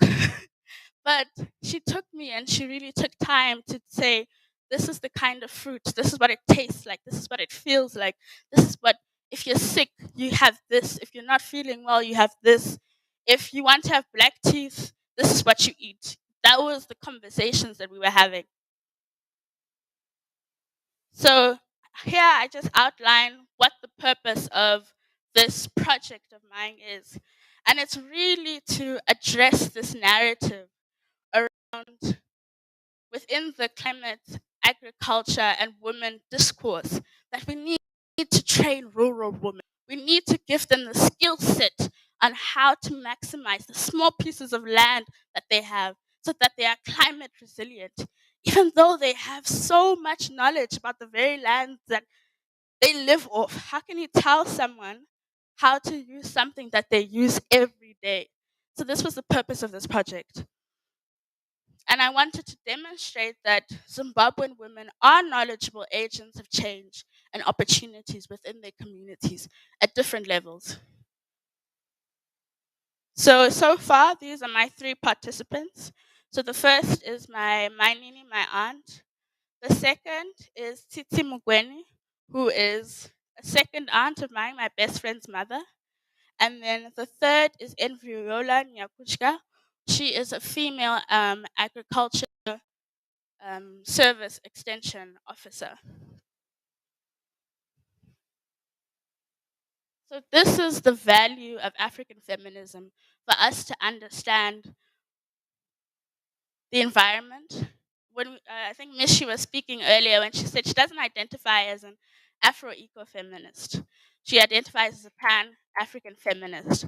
And what the richness in feminism has done is that it enables us to understand that these issues with the environment, we have varied experiences based on class, on race, on gender, and linking how the oppression of women is directly linked with the oppression of the environment. And how some of the challenges that we are having today are not rooted in the fact that rural women just burn too much firewood. It's not that. It is, as Natacha has brilliantly explained, there are these structural issues that are happening.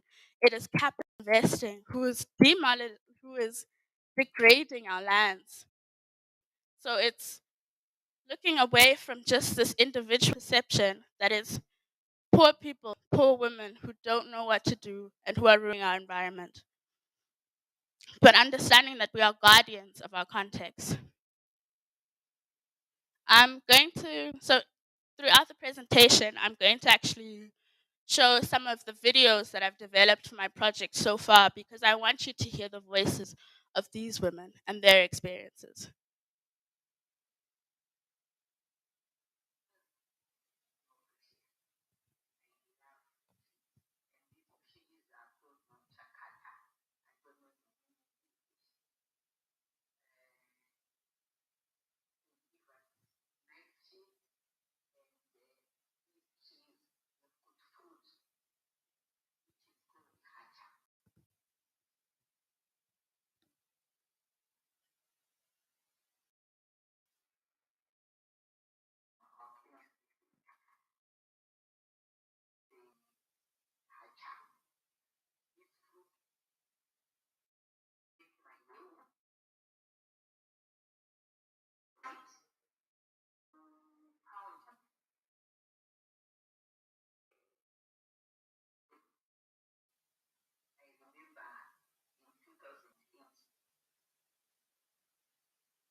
I want to point out one thing that she spoke about. She said in 2008.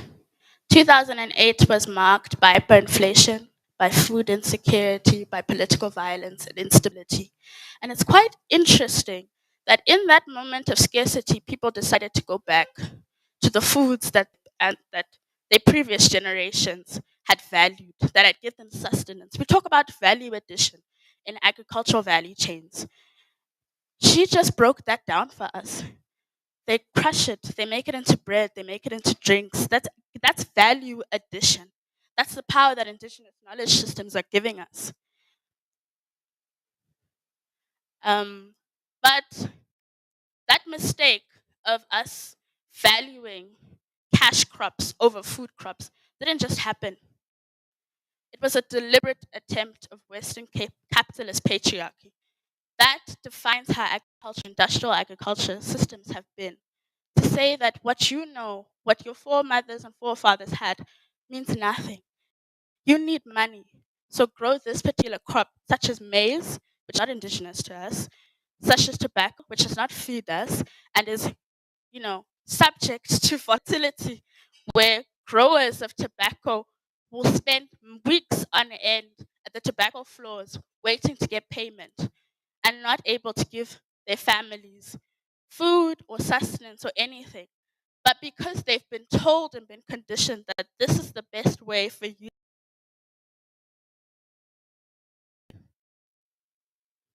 Another interesting point that my Nini highlighted was that when people came to this place, in this video, you can't really pick it up, but when we were talking, I asked her, my Nini, what is one of the biggest challenges that you have as a woman in agriculture? And without a beat, without skipping a beat, she said, my safety. As people are facing issues of energy, the energy crisis, people are energy poor. In Zimbabwe, only 40% of the population is provided with electricity, of which that electricity is so inconsistent that we're having 18-hour-long power cuts. So now, people who are on the outskirts, they don't have the money to buy expensive solar panels. So they are going to go in to somebody else's property and cut down these beautiful trees. But as they are cutting down these beautiful trees, she can't respond. She told me, what am I supposed to do? A man is there with an axe. How can I respond? I can't afford these private security companies to protect me. So I'm scared for myself, yes, for myself, but for my things, no. Yes, I'm scared for my things, but for myself, my personal safety, that is the biggest issue. And when she spoke of this, I remember that one of the key tenets of Afro-Ecofeminism is and just feminism in general is highlighting the relationship between the violence enacted against women and the violence enacted against the environment. And now there are different forms and layers of this violence that happens. How is somebody supposed to continue or think about agricultural productivity when their safety is the major issue at hand? And this is not even factored into any of conversations around policy of how we can make our agriculture systems resilient if our own farmers are not resilient themselves, if they are not safe themselves.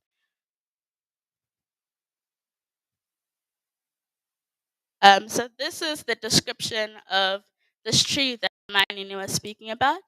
In English, it is called, sorry, let me look it up. It is called the maluba fruit. Yes, I think that's the name. Let me just double check.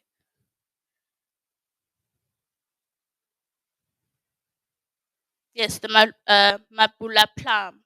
That's the English name of this fruit, which my aunt was describing.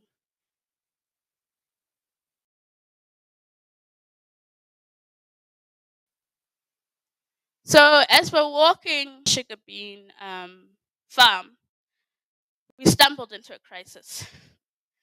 The crisis was that the neighboring farmer's cattle had gotten into her fields now. For weeks she had been telling him, hey, cattle are in my maize and sweet potato fields. Tell your herder to control them, because unfortunately it's a young boy and he seems to be overpowered by this herd of cattle that he's supposed to be in charge of. So as immediately she spots his cattle, she grabs her phone, she takes pictures, and then she starts shouting at this neighbor of hers. But the key reason why she was so upset was because she had just planted these new sweet potatoes. And these sweet potatoes, there were so many varieties because she had gotten from other farmers. Because for them, it is better to get seeds from other farmers than to buy from the shop, which is so exorbitant. We're having hybrids, we're having mid varieties that are just not giving them the yields that they want, but also it's not giving them the product that they desire.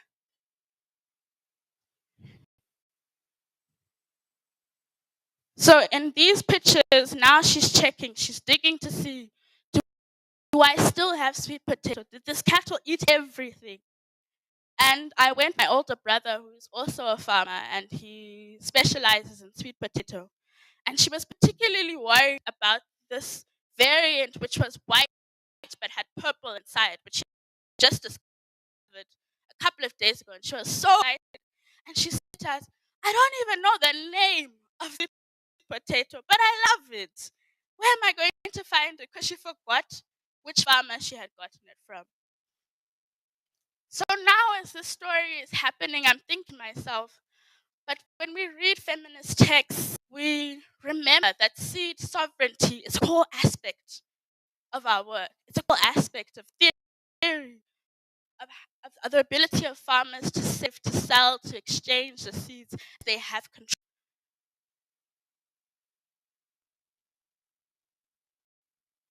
So the definition of seed sovereignty is the right of a farmer to save, use, exchange, sell or his or her own seeds. Now in Zimbabwe, we have, in quotes, a progressive position around seed sovereignty because the act allows farmers to sell and to exchange these seeds, but with limitations only within the proximity of 40 kilometers. Beyond that, if you exchange beyond your 40 kilometers, it's a crime. Another progressive stance is the fact that they have created an environment where they support community seed banks. And this is something that I am quite excited to dive into with one of my other participants, which is the Women and Land organization. This is a core aspect where They are helping women in different districts to establish, sustain community seed banks. So that's something that I'm excited for the next aspect of this project.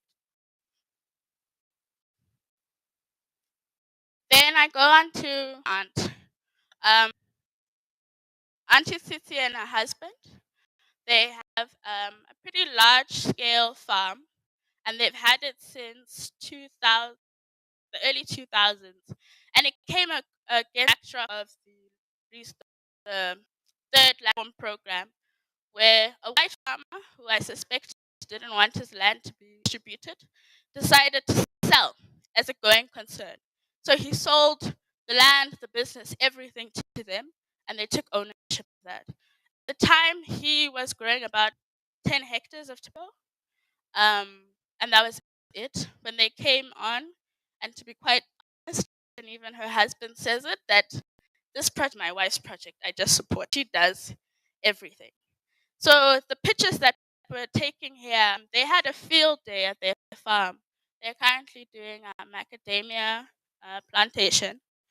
And the reason why they wanted to do this is because it seems for them less intensive than previous activities that they had done, which is tobacco, cattle farming as well. They had about 400 cattle at point.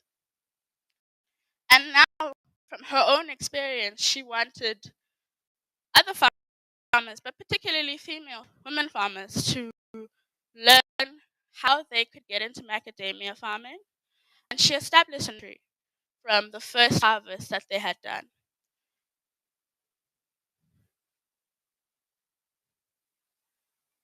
I'm going to give a bit more context.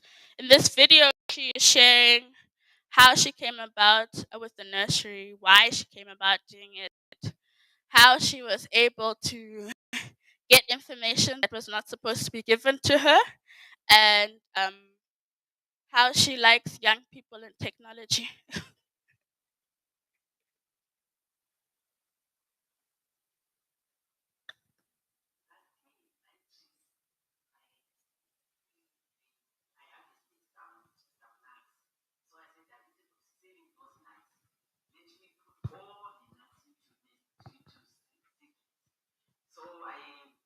I started reading more. In fact, it was more of researching and reading and learning how to do nursery.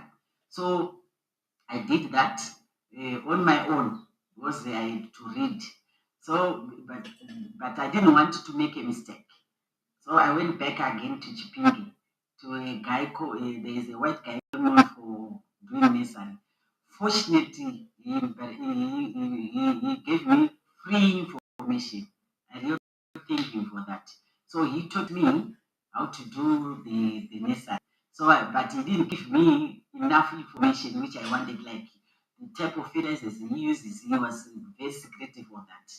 But unfortunately, and, I'm not proud of that. But we were recording and we took pictures of the, when you put like fertilizer, you sometimes you leave the packets.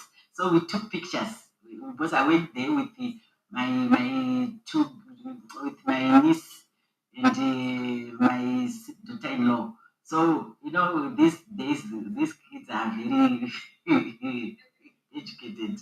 So we took some pictures. So we they went back to South Africa. We realized that a lot of his the things which he uses are from South Africa. So now we were able to get the materials, the information that white guy is using. So we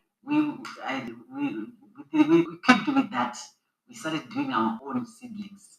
So as we speak, we are actually doing even more than what he's doing.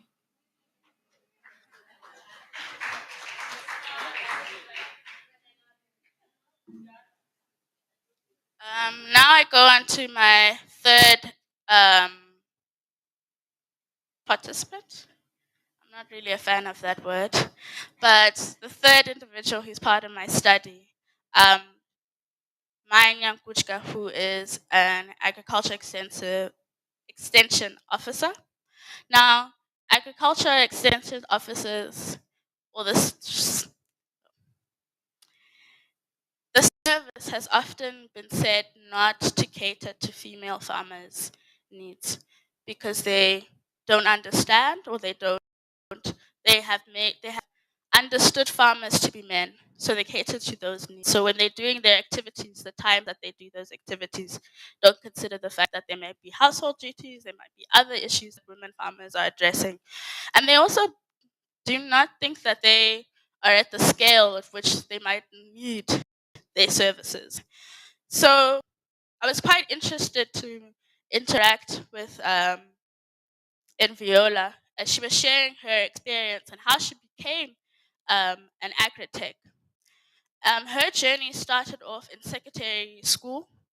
That was the first job that she had. Then she got tired of that. She said it was boring, but also the money wasn't that great. Then she decided to go into teaching. And as she was teaching, she found a spark for agriculture because she saw really where the benefits lie. So as an agri-tech, she's learning, she's taking classes because the work that to become certified, you have to have certain qualifications. But she was doing that while she was, and then she became an agri-tech. So now, in addition to being an agri-tech, she's also a farmer. And my video is in Shona, so I will try and translate some of the bits. Fortunately, it's as good in English as it is.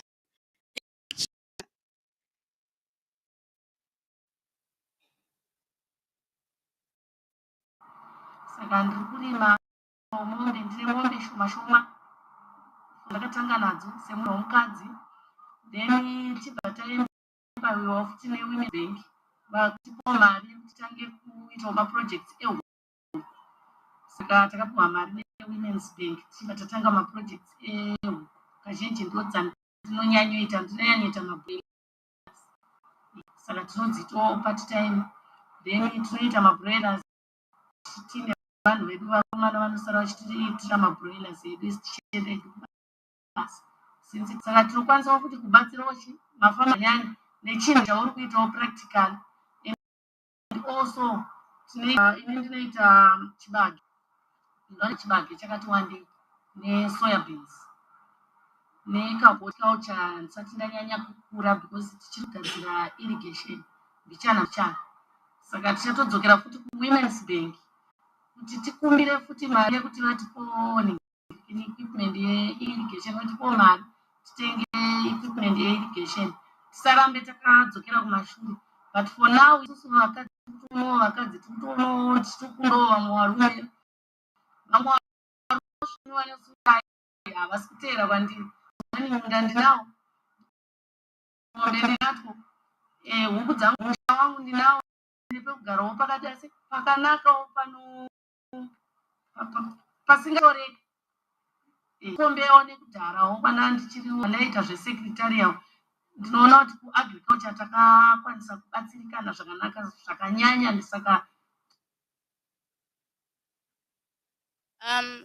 so in this video, she's explaining that she's an A2 farmer, what she has. So currently she has some cattle, she has some chickens, mainly broilers. She was able to get into that chicken enterprise because she received a loan from the Women's Bank. And the Women's Bank is a microfinance bank which gives loans to women. Yeah, I think a particular category of women, because when you speak to other female farmers, they are having challenges accessing that funding. In addition to doing chicken, she also does maize farming.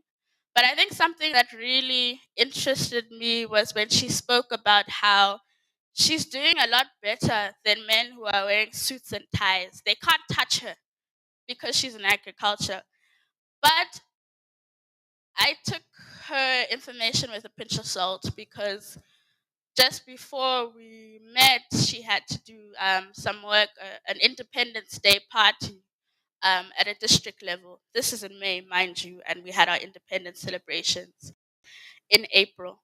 So if you can draw between the lines, you can see how affiliation to a particular establishment allows you to have more access to resources that will enable you to get to a level where men in suits cannot touch you. But when I asked my aunt, has she been able to get any financial support from any institutions? She says this land, they do not recognize it. If I were to get a loan, I would have to put my residential house because that is a title deed. Yet both of these women have 99-year leases. So I found that to be quite an interesting mark of difference. The last area that we spoke of was around climate change. And the previous participant, Manyankushka, who is an agri-tech officer, explained the different ways that they are helping farmers to become climate resilient. And in a question, I asked my aunt, how are you dealing with it? And this was hers.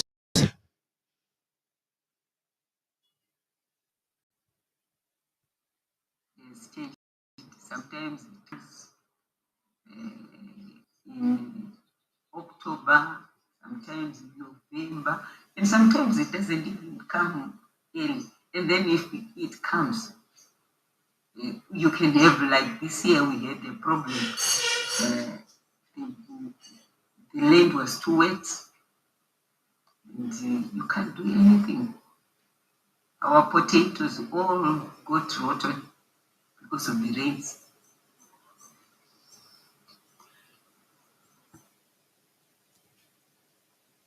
Thank you. That's my presentation and the work that I'm doing.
Questions.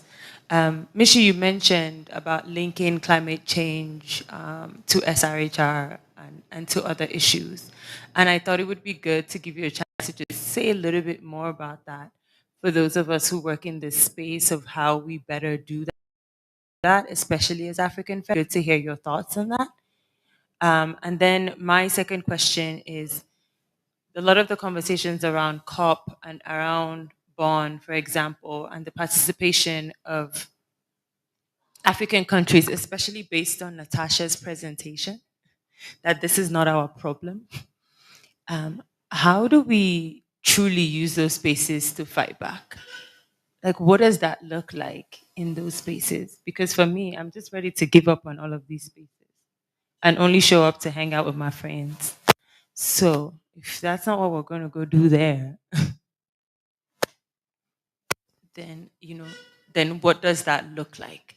Um, what are the alternatives to be able to do that in ways that respect people's dignities and rights? So that's my question. And then to Natacha, thank you so much again for your presentation. And I'm really curious in terms of um, the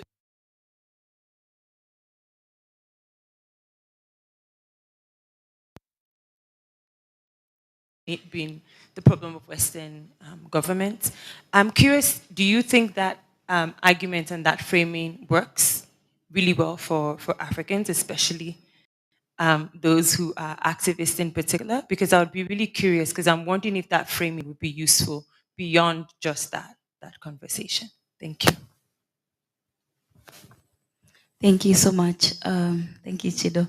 I really love the way you use the storytelling, but also debunking, when we sit in rooms and they say, oh, the rural women, there's this always inspiration that we are separate from rural women.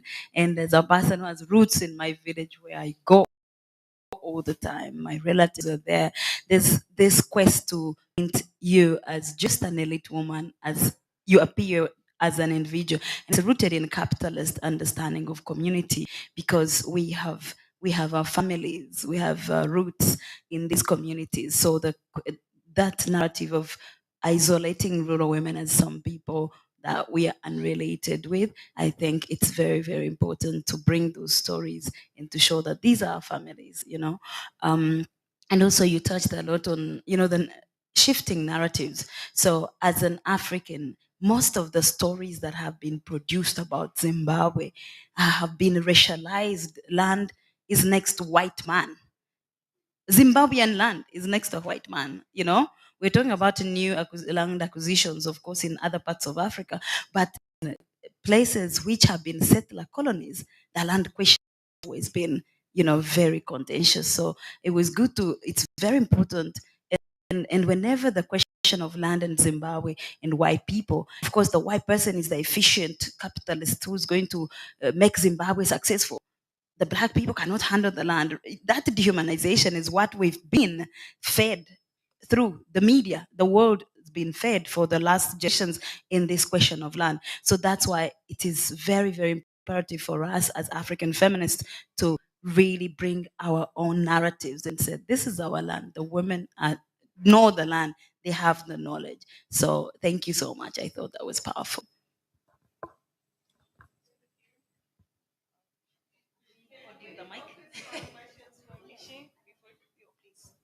For Mishy. Are we going to come back for the rest? Okay. Thanks. It was an amazing panel and a tapestry that weaved, the high level policy right down to farmers. I thank you. My question for Mishy is on just transitions, and I find my colleagues in the economic justice space who work on climate just constantly responding, like constantly chasing other people's narratives and framing. And when I try and ask, does it have to be one transition? There must, for goodness sakes, be multiple transitions because we're all experiencing things differently. And the response is constantly, no, but this is what there currently is. And so this is what we must respond to. And so always keeping us in this responsive space that doesn't allow us to think, doesn't allow us to create our own narratives. But I'm wondering from where you sit and the work that you do, what's your take on just transition? And very much like Buki, should we be legitimizing these spaces? Because the more that we give them attention and space, the more they become the central spaces of power. And what does that look like to disrupt and resist that?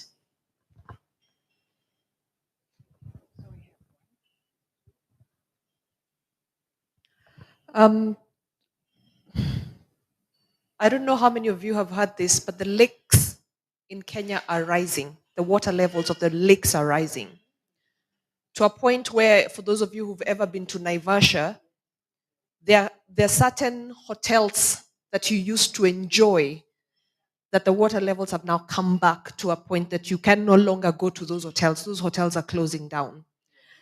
The fish are being found every day in many of our lakes floating, dead, meaning that the oxygen levels have decreased to a point, or the pollution levels have increased to a point that there's just no life. Our current president has a 30 tree plantation campaign where every politician who goes anywhere, you must plant a tree. Our judiciary just launched something called greening the judiciary. Very sexy, right? Greening the judiciary. In the same breath, our tree planting president had a delegation of 65 people who went to the Netherlands recently to just sign one contract. Only 5 people were in the room during the negotiations of that contract. In an attempt to be politically correct, Kenya is hosting the African Climate Summit later this year. Mishy, my question to you is, because some of us do have inroads and access, what should we be clamoring for as we host this African Climate Summit? What are the key asks that we should be demanding for? Let me add my voice to it. That was a really wonderful set of presentations that brings everything together. So I've been in the space of climate smart agriculture for quite some time. So a lot of things are really coming together. Now my question also follows, what really are the alternatives? Currently, the World Bank has a huge program that is funding climate smart agriculture. And that's many amounts of money that are going in the long term, it looks like it's only going to make the situation worse. So the idea around adaptation is that we need to make agriculture, especially smallholder agriculture, climate smart. And by climate smart, they mean 3 things. So change in farming practices to practices that are very labor intensive. And we know the labor situation in many of these rural communities. Women are increasingly taking up a lot of the burden. On the second part, it means that we need to research into improved varieties. Varieties, the farmer saved seeds are no longer climate smart. So we need to move to the level where they're having access to all these drought resistant, early maturing varieties. And what happens is that these varieties are heavy feeders. So if you plant it within 2 seasons, all the nutrients in the soil, it's gone. So after 2 seasons, you now have to get access to all these fertilizers, or if you would think biofertilizers to reclaim the land, that is never available. And so what is happening is that then the idea is that you need to make sure that these smallholder farmers, many of who are women, would have access to some sort of climate financing. And by climate financing, they means that an external person coming in to make sure that they have access to the monies to be able to afford these technologies. But climate change also means that the farming is getting riskier by the day. So you need an entity to de-risk financing to these smallholder organizations and all the entities that are coming up from the global north. And so governments are supposed to find means of de-risking smallholder lending so that these organizations can come in and lend to smallholder farmers. So it's like a zero-sum game. No matter how you think about it, farmers are not going to be able to adapt to this climate smart agriculture as it's been framed.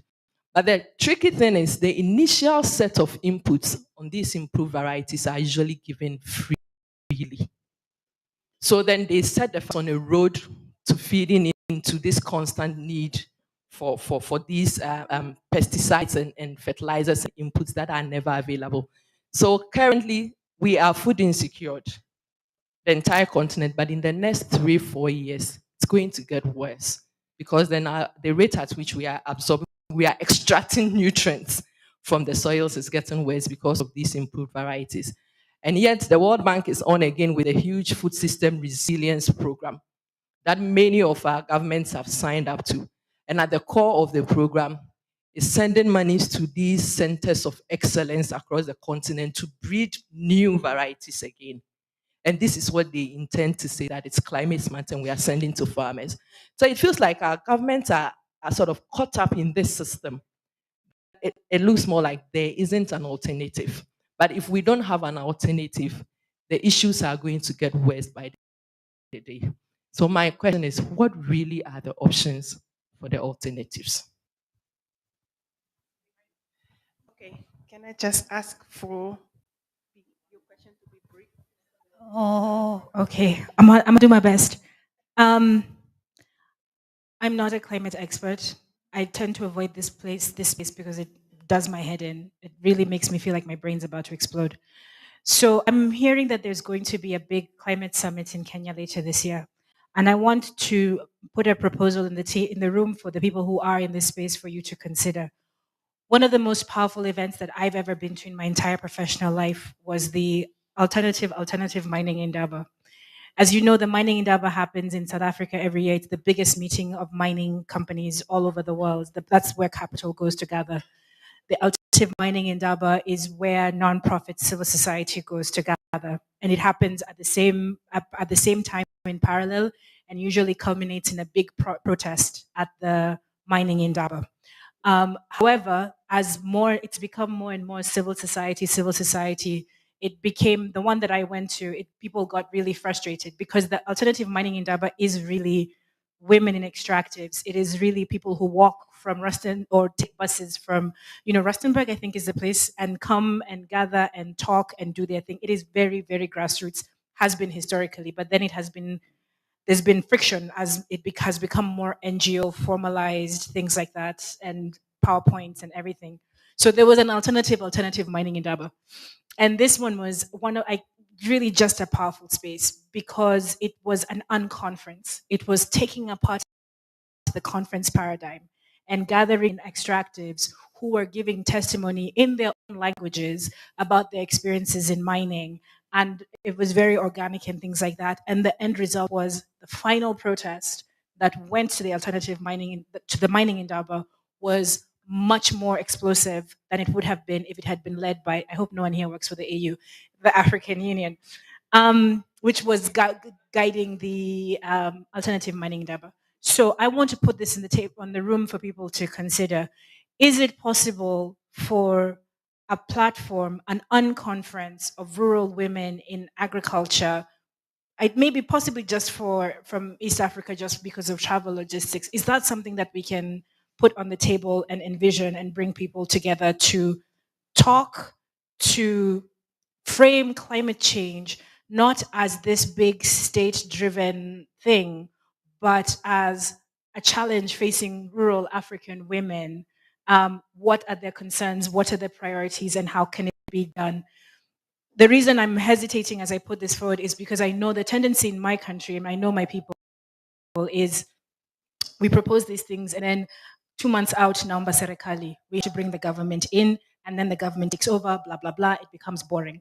Is it possible to envision a space that doesn't end up in naomba serikali, that is actually truly independent of the government and of those agendas, but actually just, even if it doesn't become like an annual thing, is powerful for what it is? I don't expect an answer from this, but it just really feeds into the questions that people have been asking.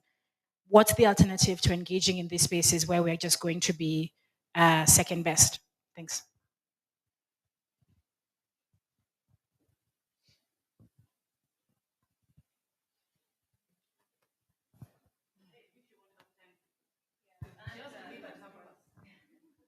Okay, mine is quick.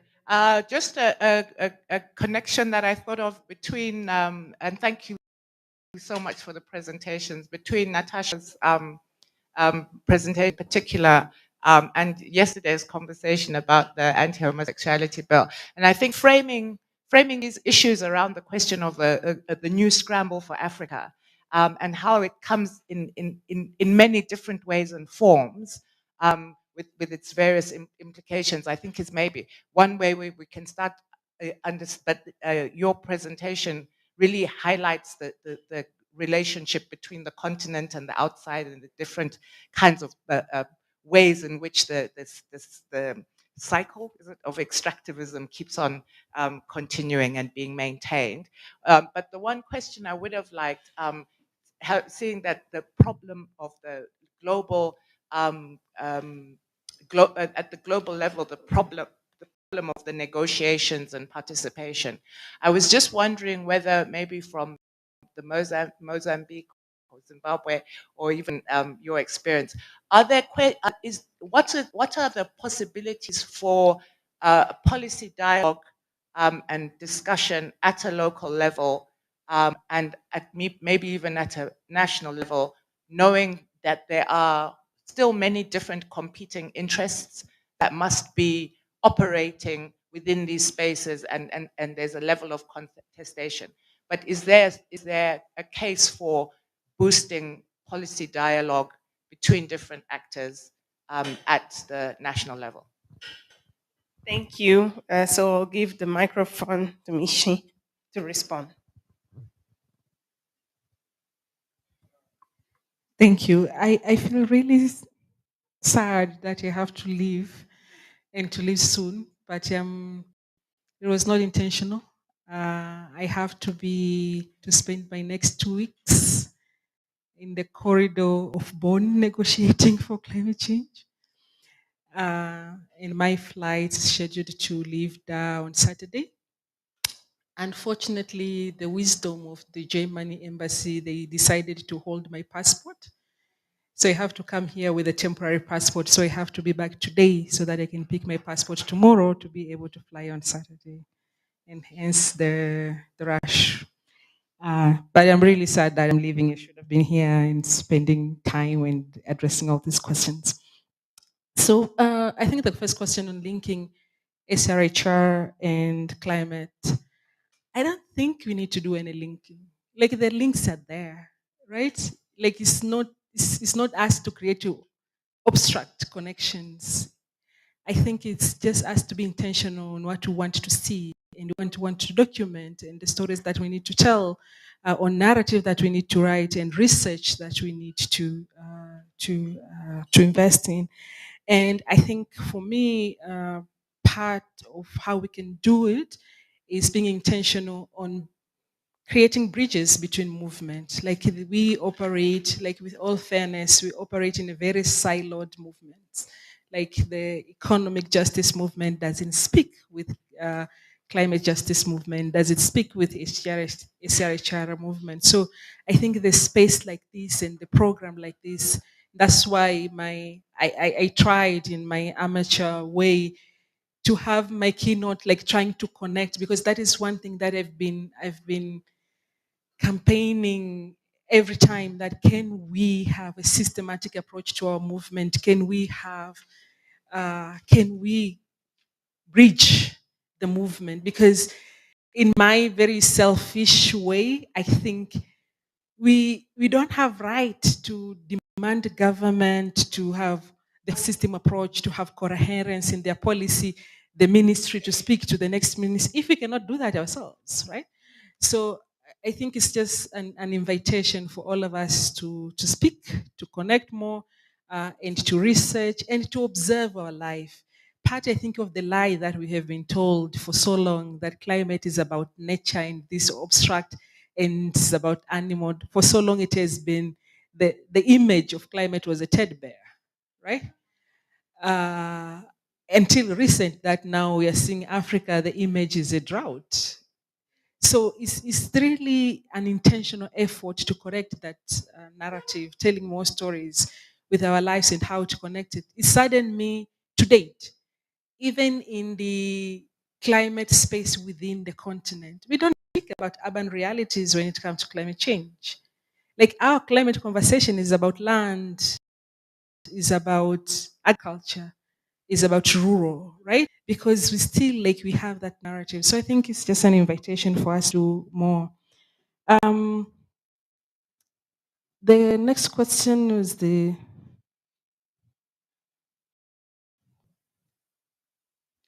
is on there. I think Natacha, on the, is this our problem, and is the climate change a problem, and what the state of negotiations, and is it worth it for us to continue being there?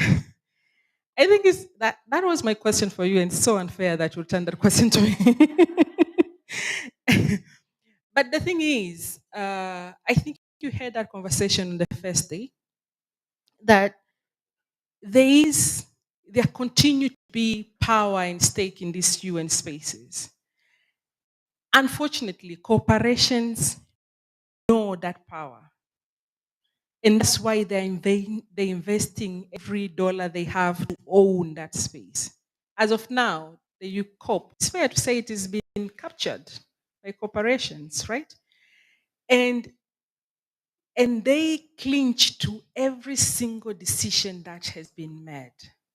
Red was made possible by these decisions. Without this decision, there wouldn't have been chances of Mozambique to open up space for Red Plus, right? Monopoly of all these energy companies in the continent and private sector and carbon, like all that they found is based on the provisions that are found in these agreements. So if we are not there to block them, to arrest them, like these agreements are being used to invade our homes, our countries, and justify. And given our government have signed, where do we get now an authority or audacity to say X company cannot come to my country while I have signed anonymously and agreed in this pact in this X conference of party, right? So is that complicated, please? And I think it's again bigger question. I would have envisioned an alternative. I would have envisioned an equal space where power is shared, where everyone who is there is like climate change uh, uh, activists, for example, to make very progressive climate decision. But we don't have that space now. Like the space we have is the government are going to gather every year, twice in a year, and cooperation come in the name of government, and they take decision, and they use that decision in our doorsteps, right? So whether we continue to engage or not, I think that's an open question. And I think just to add, there have been resistance inside the COP. We have led resistance inside the COP. I was tempting to do a presentation and then decided against it. But if you Google image COP25 policy blocking advocates or something like that in the image, you will see, I think that was COP25 in Madrid, when we boycotted, we made the COP stand for a couple of hours, and the police, UN police flooded, blocking, chasing everyone out, debadging. Like COP continued to be a battleground for the activists. And you can, in every image, if you go, you image Google protests in COP, you will see tons of image of protests within the space. So with all the frustration, is not to say like everyone goes there to accept, to like there is a lot of active process in the space, but it's not enough, and it's continue to be an outside protest. So sometimes, based on the optics, they will allow or they will let us boycott, scream, and blocking delegate. Outside, when it's too much, they will deploy force, and they will deploy tons of force, and we have seen that. We have seen a true display of patriarchy militarism in the space we're supposed to be safe.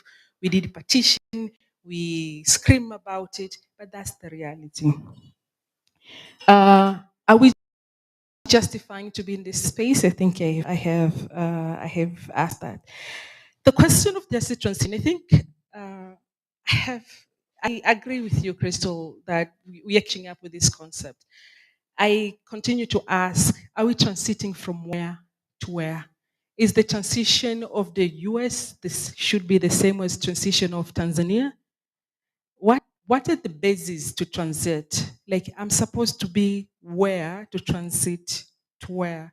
And I think my personal concern, while the justice transition is creating quote unquote influencing the corrupt, polluting industry to stop doing harm and doing good by incentivizing them. My question is, it's like us when we have colonialism to say, you know, you are colonizing us, so I'm going to make a way to incentivize you to stop colonizing us. Does that make sense?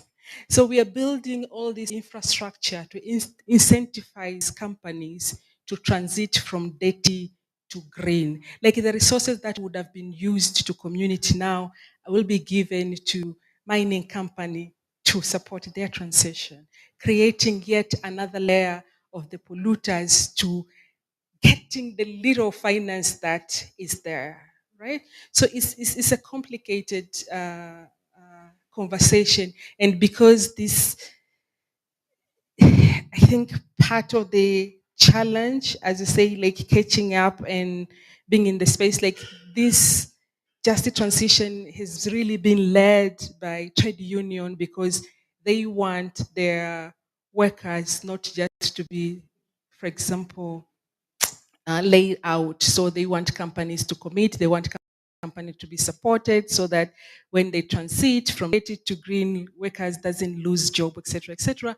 So like putting like a human face, and that's where we are. Like we have feminists building the entire work on like let's include women in red. It's like red is wrong. Like we don't want to include women on wrong things. You know, that is the lack of politics in this space because if we don't invite ourselves to have our own politics and ideology and theorizing, we end up facing the problem that should not be our problem. We end up just adding women's number in anything and everything, which we shouldn't. So for me, if there is a meeting of polluters, I don't want women to be there. It's not my business to track, is this meeting gender inclusive? Gender inclusive for what? For more women to be invited to pollute? So, like, I think that's the complication. Anyway, I can get a little bit emotional sometimes. Uh, the the climate summit. So it's not new. The climate summits, the regional climate summits are not new. So with the blowing of the two climate summits, so we have every year we will have what do they call subsidiary body, which happen mostly around June in Bonn. Where mostly invite like technical negotiators, and this meeting like for the basis of what will be negotiated during COP. So it's the meeting that set the agenda literally. And then there will be COP, which is like one heads of states and politics and heads of a government on all the shenanigans that are associated to it.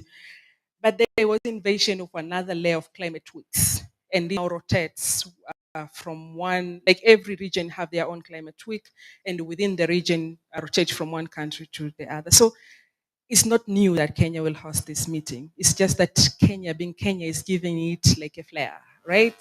They want not just to invite, negotiate, and civil society. Now, Ruto wants to invite head of state, so that like they have their own COP moment in the region.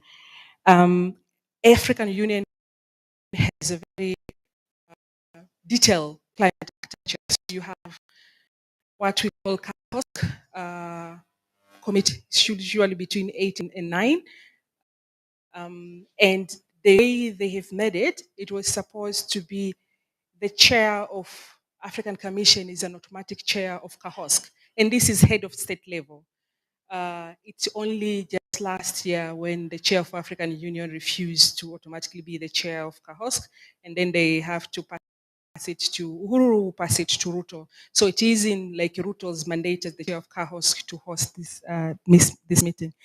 It's supposed to provide the highest political leadership in the continent. I think it's just one of those few committees which are heads of the state level. And then we have what we call AMSEN, which is a minister level, like a Conference of Ministers of Environment. And then we have the popular and the famous AGN, African Group of Negotiators. So the climate week, the way it is framed this year, it will bring all those actors like CAHOS, AMSEN, and AGN in one place to push the agenda of climate in the continent.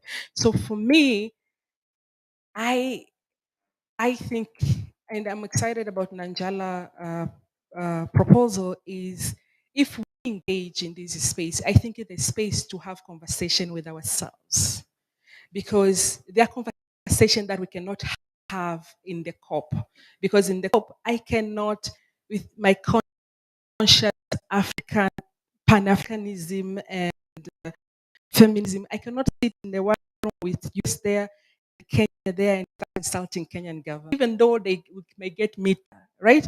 But as part of their legislation, will be channeled to US. So having this space, if we engage, is really to channel our anger to ourselves and how those conversations, what development means to us. How are we sending people to negotiate on, if we have to, right? To negotiate on our behalf, and how we stop all this madness of us selling basic things as air in the name of getting few dollars as climate.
Okay, so we can continue with questions to Chido and Natacha. You had a few. Would you like to respond now, or can we? Yeah. Okay. Let's. Any more questions for Natacha and Chido? Can I pass the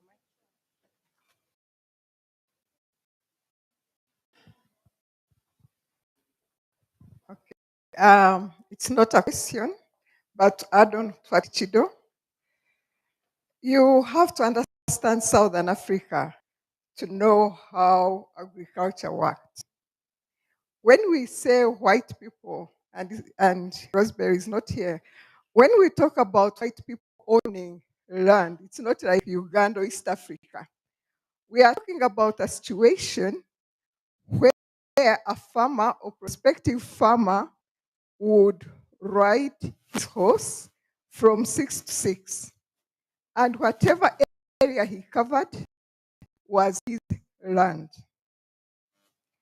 Everyone who was on that land was alienated. Either it's infected areas, or you are killed, or whatever happens. So when, the land struggle, okay, it has had its own challenges, as you know. But the white farmers were highly subsidized. Highly subsidized. It's difficult to really explain that, but they paid almost nothing for input. So in come your regular niggers, us. And when we came in, of course, there were sanctions because we had stolen the cousins. And because of those sanctions, the black people who have taken over don't have any access to bank loans. There is nothing, absolutely nothing. So the women that Chido is talking about are doing their bit, but you cannot compare them with the white farmers and what they owned. These white farmers had villages. When we talk about a farm, there are about 100 black people working on that farm. Children, men, wives, they are working there, and wives and children are working for doing bread, they are not paid. So black people took over all these cities were not there. So yes, they are doing their bit. Chido, as you have elaborated, and thanks very much. But I don't see a situation where black people can never produce to the extent that Zimbabwe is the food basket of SADC. That food basket left many people hungry because they really produced commercial stuff and all, but most of the black people were on tsetse infested areas. They worked without, any payment. They were migrants, many of them. They had no housing. They were staying with cows and dogs, whatever. So, changes have happened, but you cannot compare what's happening with what happened before because of what I've said. The empowerment, I don't like that word, but whatever we call it, the programs that are there that some women, have grabbed are interesting, but it's a struggle. And you just have to come from Southern Africa to understand it. It's a struggle. So thanks very much, Chido, for your presentation and for presenting mining in a most, powerful way. But we still have a long way to go. Just on the Zimbabwe farmers fast land reform, the Minister of Finance about a year or two ago announced a $3.5 billion compensation package to the farmers, the white farmers whose land was taken away. There's never been compensation for any other people whose, there were about, altogether, the total number of white commercial farmers was about 4,000.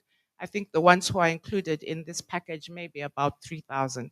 And the Africa Development Bank has just started or working on an agreement to lend the money to Zimbabwe to pay that 3.5 billion.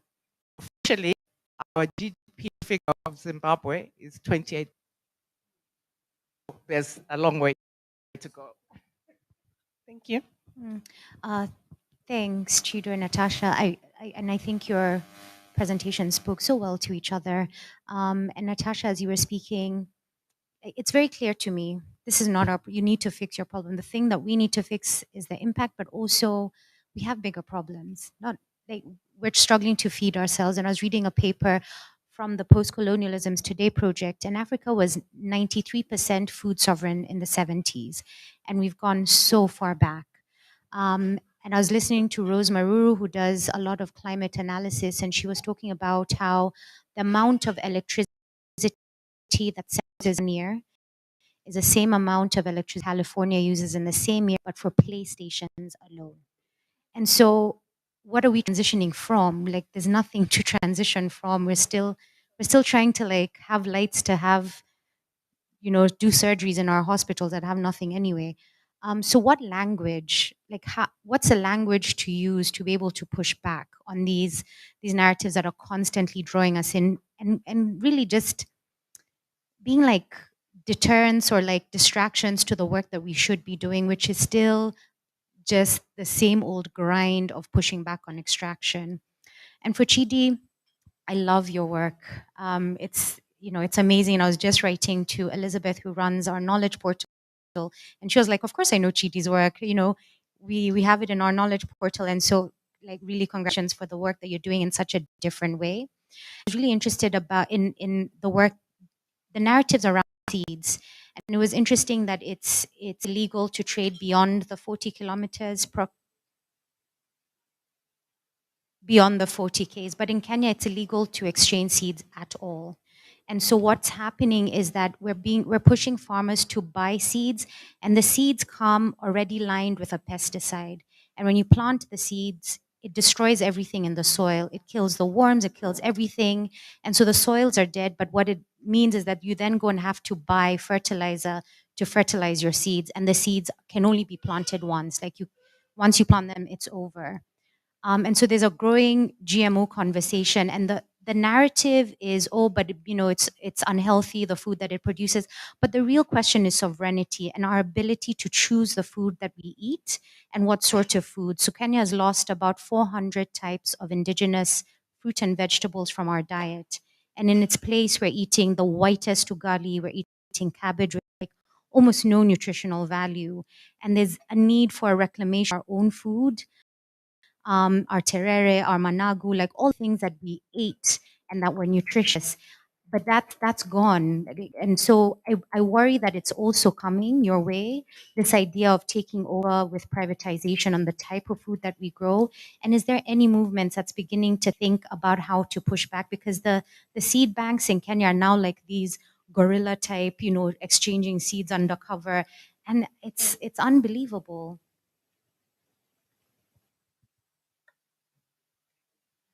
Thank you so much. It was such an enriching and enlightening presentation. Thank you so much. I really learned a lot from that.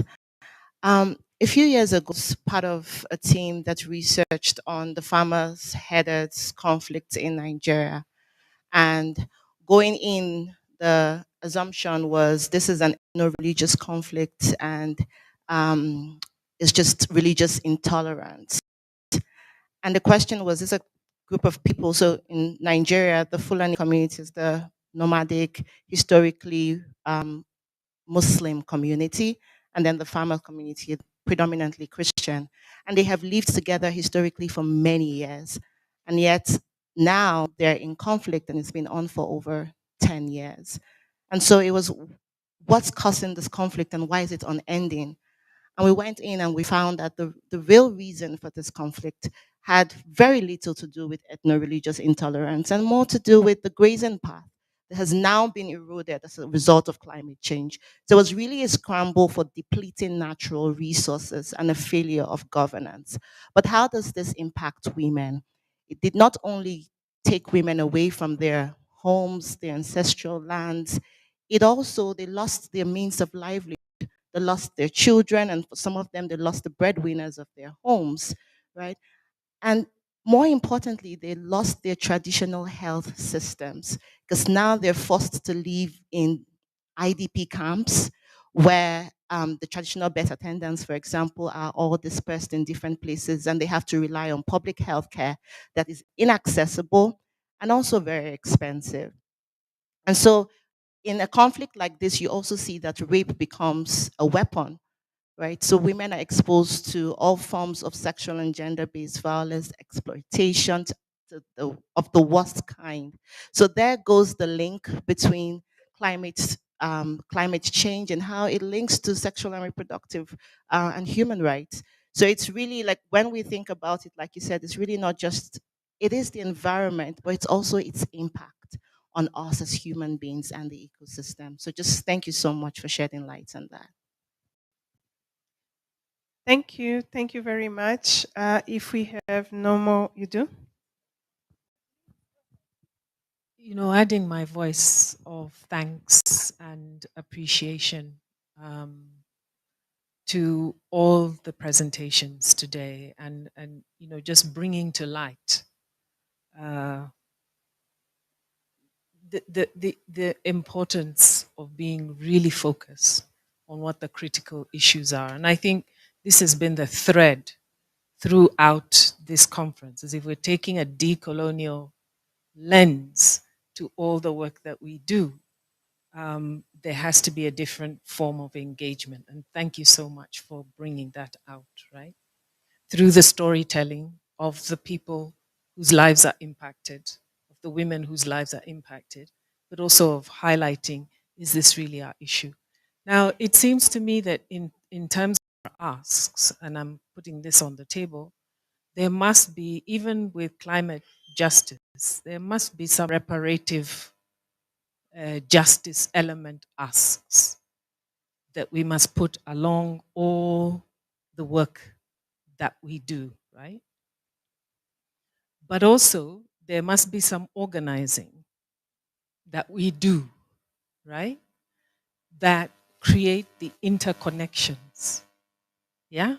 You can't do climate if you're not doing macroeconomic. You can't do climate if you're not doing macroeconomic work, because that's what brings the sort of, let me not pretend that I understand these issues because I don't, but I'm trying to piece it together.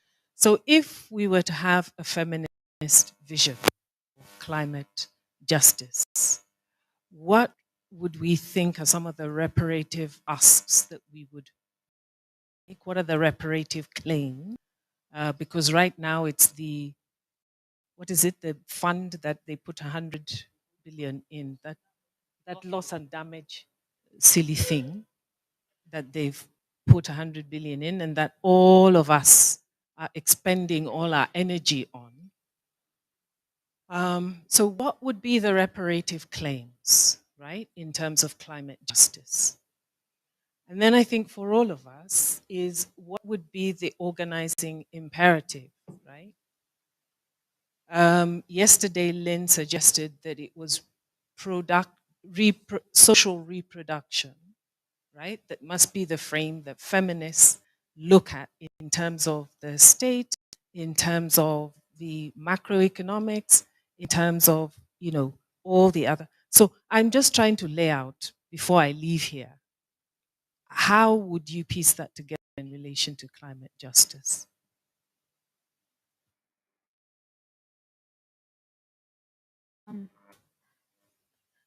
I'd like to also thank the panelists, Mishy as well in absentia. And I was thinking, especially when Natacha, you spoke about, how when you look at the carbon footprint of the US versus Mozambique, I began to also think about the need for us to pay attention to the ways in which there's likely, and it's already ongoing, the transfer of carbon footprint from the West to Africa so that they improve their carbon footprint, but where does it go?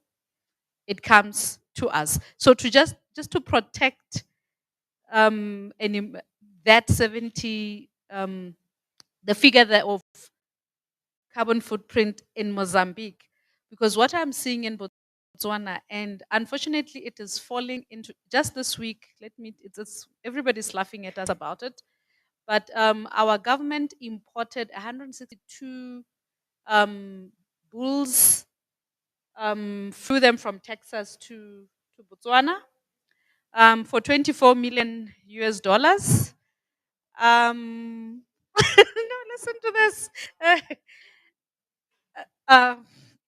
Just go to the Twitter space, you'll find a lot of importation of cows so that they can be embryo fertilization, so that they can be in vitro surrogacy. Our African breeds that are existing, thinking is that we as cattle farmers should then buy the pedigree frozen embryo, not from Texas now. We've brought the cows to Botswana, and then you can actually freeze the eggs. You can rent a space and freeze them, and then what you do when your ordinary cows, your indigenous breeds are in ovulation, you transplant so in 10 years, if that continues, there will be hardly any indigenous, like we do. But because there's something called the EU market that Botswana wants to penetrate, and bulls are, and especially having pedigree, is very closely aligned to ideas of masculinity in the farming environment.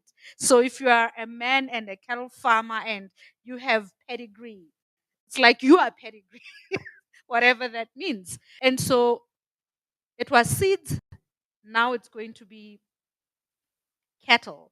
And the market we're targeting, the EU market, the number of people eating beef in that market is deteriorating at the speed of lightning.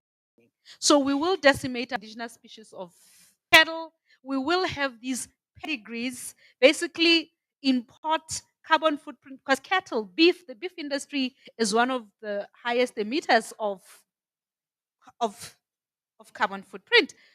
I put a status about it on my Facebook page. When I put something silly, there'd be like 300 comments. If you put something serious, and so I'm wondering, are people thinking about it, or it's too heavy, or what goes on when these important issues are put for discussion and engagement?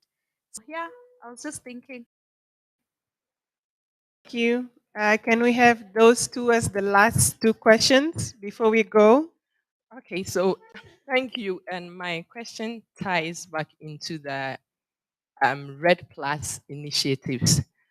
And I'm thinking in the long term of processes that I'm already seeing some seeds being laid for those processes. So at the surface, these initiatives look like voluntary initiatives. Then there seems to be a gradual shift where you see that the initiatives are no longer at the bigger landscape country level, but they are also gradually going into commodity level. So you're seeing the cocoa initiative gradually coming to coffee and these kinds of initiatives. At this stage, it looks more like a country signs up to this, and then they are able to get some additional carbon credits for these kinds of money. But at the EU level, there are some regulations that have also started for companies to be able to only buy commodities that are produced in a certain way. So the commodity should be produced in a way such that it has some sort of carbon sequestration in the production. And this at this level is all some sort of voluntary activities. But we know how these things work. It just started with deforestation free this, and now it's sort of a regulation. You can't buy anything that is produced with some level of deforestation.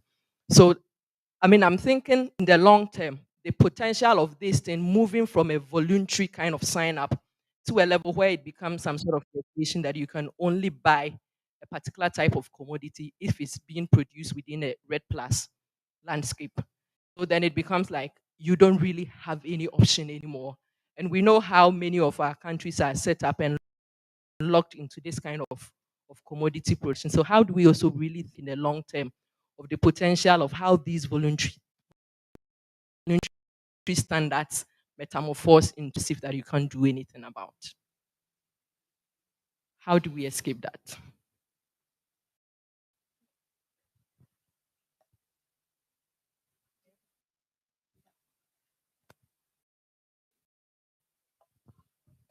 I think I just completed the point, but I'm also thinking about how institutions, the universities, and other institutions are contributing to the CD side, because many of these centers within the universities themselves are also well funded. They are the most well funded, and although we also are operating with people who do research that they think is doable. But we know the funds behind those academic freedom research. So many of us are from institutions like this. And I think we also have to think about how we are contributing to the indigenous city side and its implications for the future of our agri-food system. Thank you. Thank you very much. So I'll pass the microphone to Natacha first. Thank you. Thank you very much for all the kind words and also the questions. Some of the questions really are going to help me also reflect further about these issues. Thank you very much. And I think many of the questions is more like to put on the table so that we can reflect about them, not that we the final answers, but okay. I'll try to um, focus on some of the points that are raised. The first one is the one of the messages that came out from my presentation is that these all climate solutions, red plus and reducing emissions and climate crisis or whatever is not our problem. I would say it's not our priority because I think it's everyone's problem in this room, outside of this room, in Africa, in the world, because it's the environment, it's nature, and we have a relationship with nature, and we depend on nature. So and nature is transforming, and we all feeling the impacts. Of course, we are not all in the same boat. We are experiencing differentiated impacts. Even in Africa, even in Mozambique, people in the cities are experiencing impacts differently. Rural areas, within the city, and peri-urban areas. So it's everyone's problem. But I don't think reducing emissions is our priority. I don't think that's our priority, and I think that this is the message that I try to take in spaces. Dialogues, let's say, with donors, with the government, with private sector. This is what I try to take as a message to them, because uh, this presentation, for example, the way I framed it, it doesn't work in those spaces.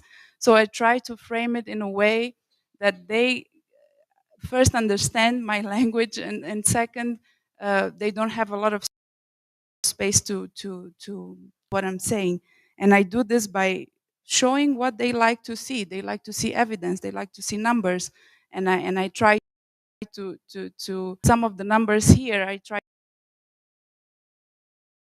to take for them. I was in I think I was the only non-funder, non-donor.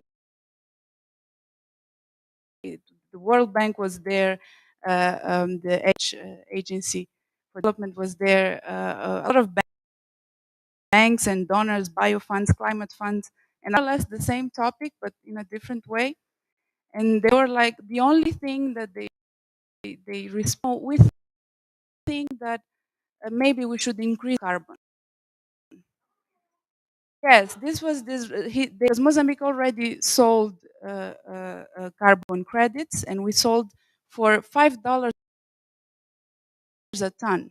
You can find at $50 a ton. Mozambique sold at $5, and from all my presentation, this is what they took out of it. No price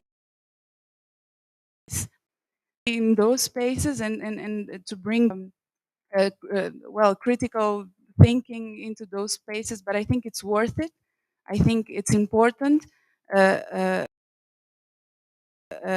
show them how, because I also include how these economic, social, and ecological asymmetries between South and North, and I show them with those graphs as well. Like, this is happening, this is contributing. So how are you going to answer to this? Why aren't we having conversation about food production sovereignty and access, the right to food? So important to put it out there.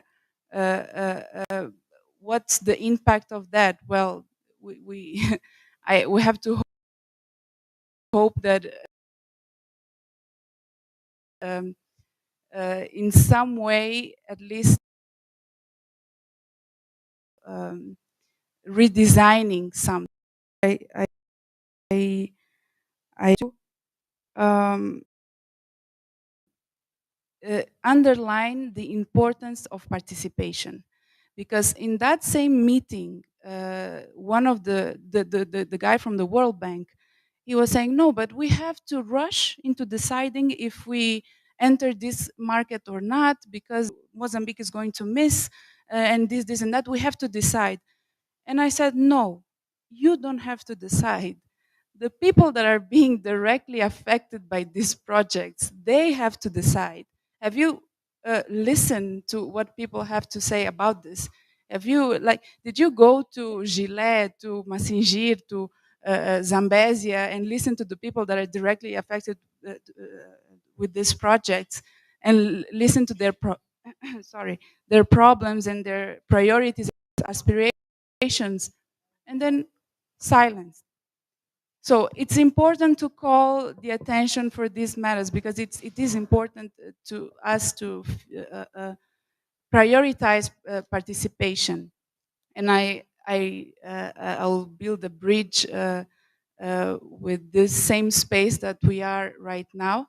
I think probably in the next conference it would be important to also include women that are leading land struggles and climate struggles, because this has now become one, climate and land struggles, to be here and also to share with us their experiences and then we can think about a more feminist African environmental movement, I would say. The other question was, the other point was around climate smart agriculture. Yes, there's a lot of money going to projects, climate smart projects, and because they're very, as I said, labor intensive compared to local traditional farms. This is a big problem, and it's causing intensifying inequality in rural areas, because only, as I said, only local elites have the money to hire poorer peasants or poorer smallholders to work in their farms, and then to have the good results, quote unquote, that climate smart agriculture offers. So this is intensifying inequality in rural areas. But I think that one of the most important things that we should take out of this climate smart agriculture thing is that it is um, it is being used to legitimate, I don't know how do you as a strategy of legitimation of these green policies, because in the case of Portucel, for example, they said, okay, you give us your land and we will teach you how to farm in a more environmentally and sustainable and economical way. So it's a tool to legitimize all of those processes of resource grabbing and of land expropriation. The other point was regarding, what is it? Yes, the case of Nigeria, where a lot of internal land conflicts were being related to ethnicity, the ethnicity problem. Well, I think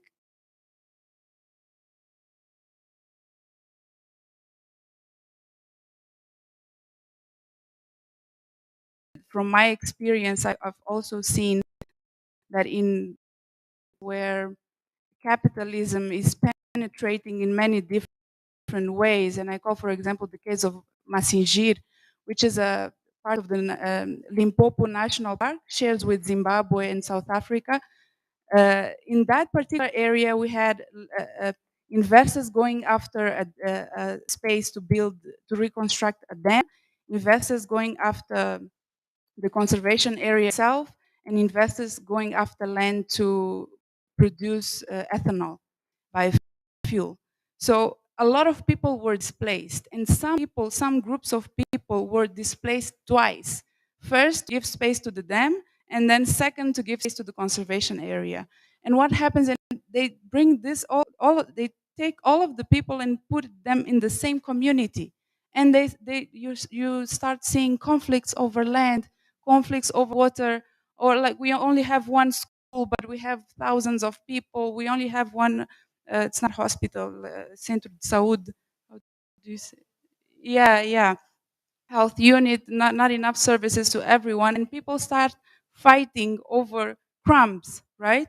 That were left by capitalist penetration. So this is very important to see, like the historical process of it, and not just a short-term or immediate analysis of what is happening. And I'm already almost finishing with the question about reparations, and I'll talk a bit. I also already talked a bit about the feminist vision of climate justice. Yes, this I think reparations is a good way to start the conversation. But even with the movements that are claiming for, like Global North paying the climate debt that they have because they were responsible for the crisis, they say that it's not, they don't have enough tools to calculate how much should be directed to pay the climate debt. But at the same time, I ask, like, you call economists, you called ecologists to calculate how much air, how much you pay for air, and you cannot calculate how much you can pay for the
they're transferring their carbon footprints also via this waste economy, and maybe other ways that we are not aware of. And this is why it's important to keep researching about these things. So this is more or less what I tried to to answer to all the questions. And I think, we have also lunch to maybe talk a bit more about that. But thank you very much for your questions. When Mishy was speaking, and at the end she said, I could have spoken success stories about what women are doing, the success stories there. And when she said, she asked the question, or well, I interpreted the question as the pockets of success stories, does it outweigh the greater struggles that all women are facing? And I think with this project, that wasn't the point of it. The point of it was for me to see and to understand how, in light of these complexities of land ownership, of access to it, of climate, what are women doing?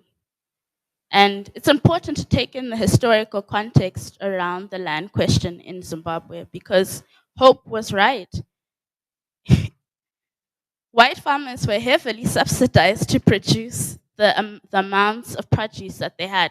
I hate it when I hear the story that Zimbabwe was the breadbasket, because it neglects that it was built on free labor. It was essentially free labor.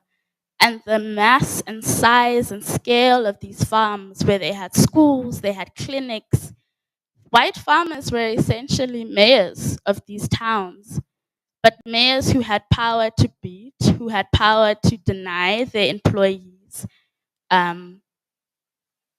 any freedom of movement, any way to access their own land where they were foreigners on their own property. So that historical context is very important, and I thank Hope for that intervention. But at the same time, I think it wasn't really to feed into a narrative that look at resettled farmers doing better than what white farmers are doing, but to highlight that there are complexities in the Zimbabwean conversation. So that was one purpose of it. But let me go back. And then I think for me, something that also has come out, which I'm still grappling with, is the tension between resettled farmers and communal villages, because they're still there. There were some people who were given proper land that was not actually close to where they used to live, like Hope rightly said. People were moved to lands of barren soil, and now this program was supposed to give them some access to fertile soil. But also, I've thought something which is quite interesting is how it has still defined land as a commodity, but not as an essence of being. It was supposed to be about rehumanizing people, but unfortunately, it has been defined as a commodity. You must be productive in order to earn this land. And that's the fundamental problem that we are having with the land distribution program in Zimbabwe. That even the two previous reform programs didn't even think about women. It was not even a question. It was, you are married, so by virtue of you being married, you will have access through your husband. And when I was reading about the third land reform program, prior to it, the chaotic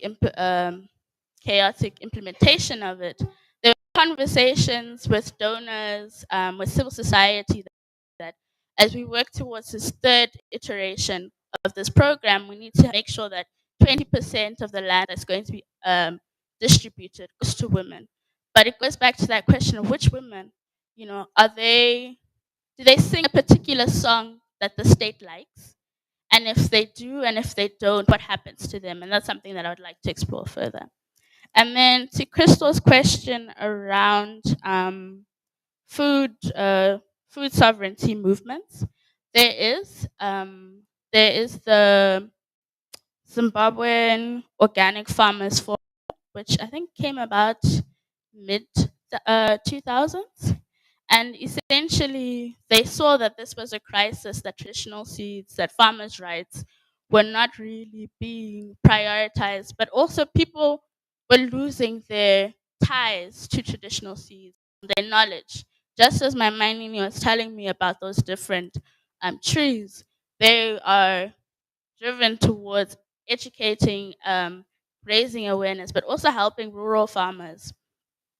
So, with their work that has culminated over the past couple of years, they've been able to establish a program called the Zimbabwean Seed Sovereignty Program. And this has essentially institutionalized that right that farmers have. It's still not a formally recognized right, but the policy environment does accept that community seed banks are important. But I do wonder what happens to the farmers who go beyond 40Ks. And I think there are a lot of farmers who are going beyond the 40. So what are the implications for them? And if there is going to be um, if there are going to be punitive measures against them going forward, as we're seeing global trends, to see if the government will still protect and in tune with farmers, or will capital get to them? Because there are commercial seed companies in Zimbabwe that are producing and that are advocating for for different varieties, hybrids, varieties. So that is an emerging and persistent threat to. Those are the questions.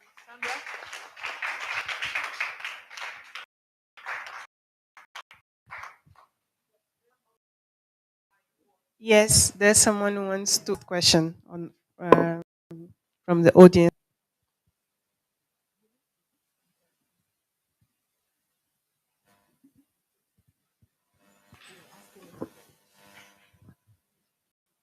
Hi, Fikili, can you ask your question? Hello, yes, thank you so much. Can you hear my voice? Yes. Yes, go ahead.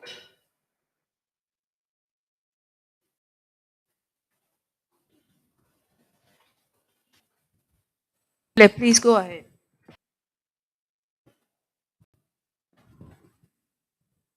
Um,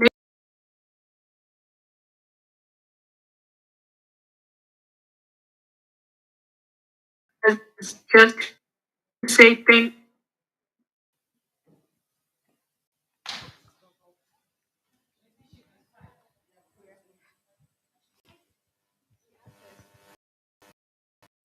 Fortunately, the internet is really. Okay, so maybe we'll ask her to type the question, and when we come back from both Natasha and Chido can respond to her point. They won't be here. Okay. All right. I guess for us, we can at least have.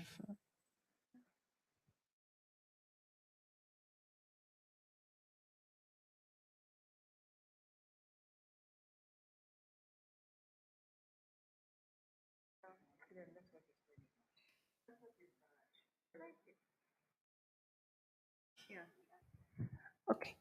Please, I would like to ask everyone to have a round of applause to both Natasha, Chido, and Mishy. Thank you very much for your presentations. We are ready to go for lunch, but before we do, there are 3 announcements. For all speakers, please, can you share your PowerPoint presentations with Abena? With you? Okay. I think Abena's email is the Feminist Africa email that says contact. So please, can you share your presentations with her? The second announcement is about an evaluation form. Abena will share a very short evaluation form. It will take no more than 5 minutes for all of us to fill. And she really asks us to fill because we need this feedback. And the last point, she received an invitation from the Special Rapporteur of Rights for Women in Africa from the African Union. They'll be having a webinar to discuss the Maputo Protocol. So we are all welcome to participate. So those of you who are interested, please contact Abena so she'll share the link. The seminar will happen on the 6th and 7th of June from 9 to 2:30 GMT. Okay, thank you very much. Please don't forget to take your lunch coupons as you leave the room. Okay, bye. What time are we? Sorry.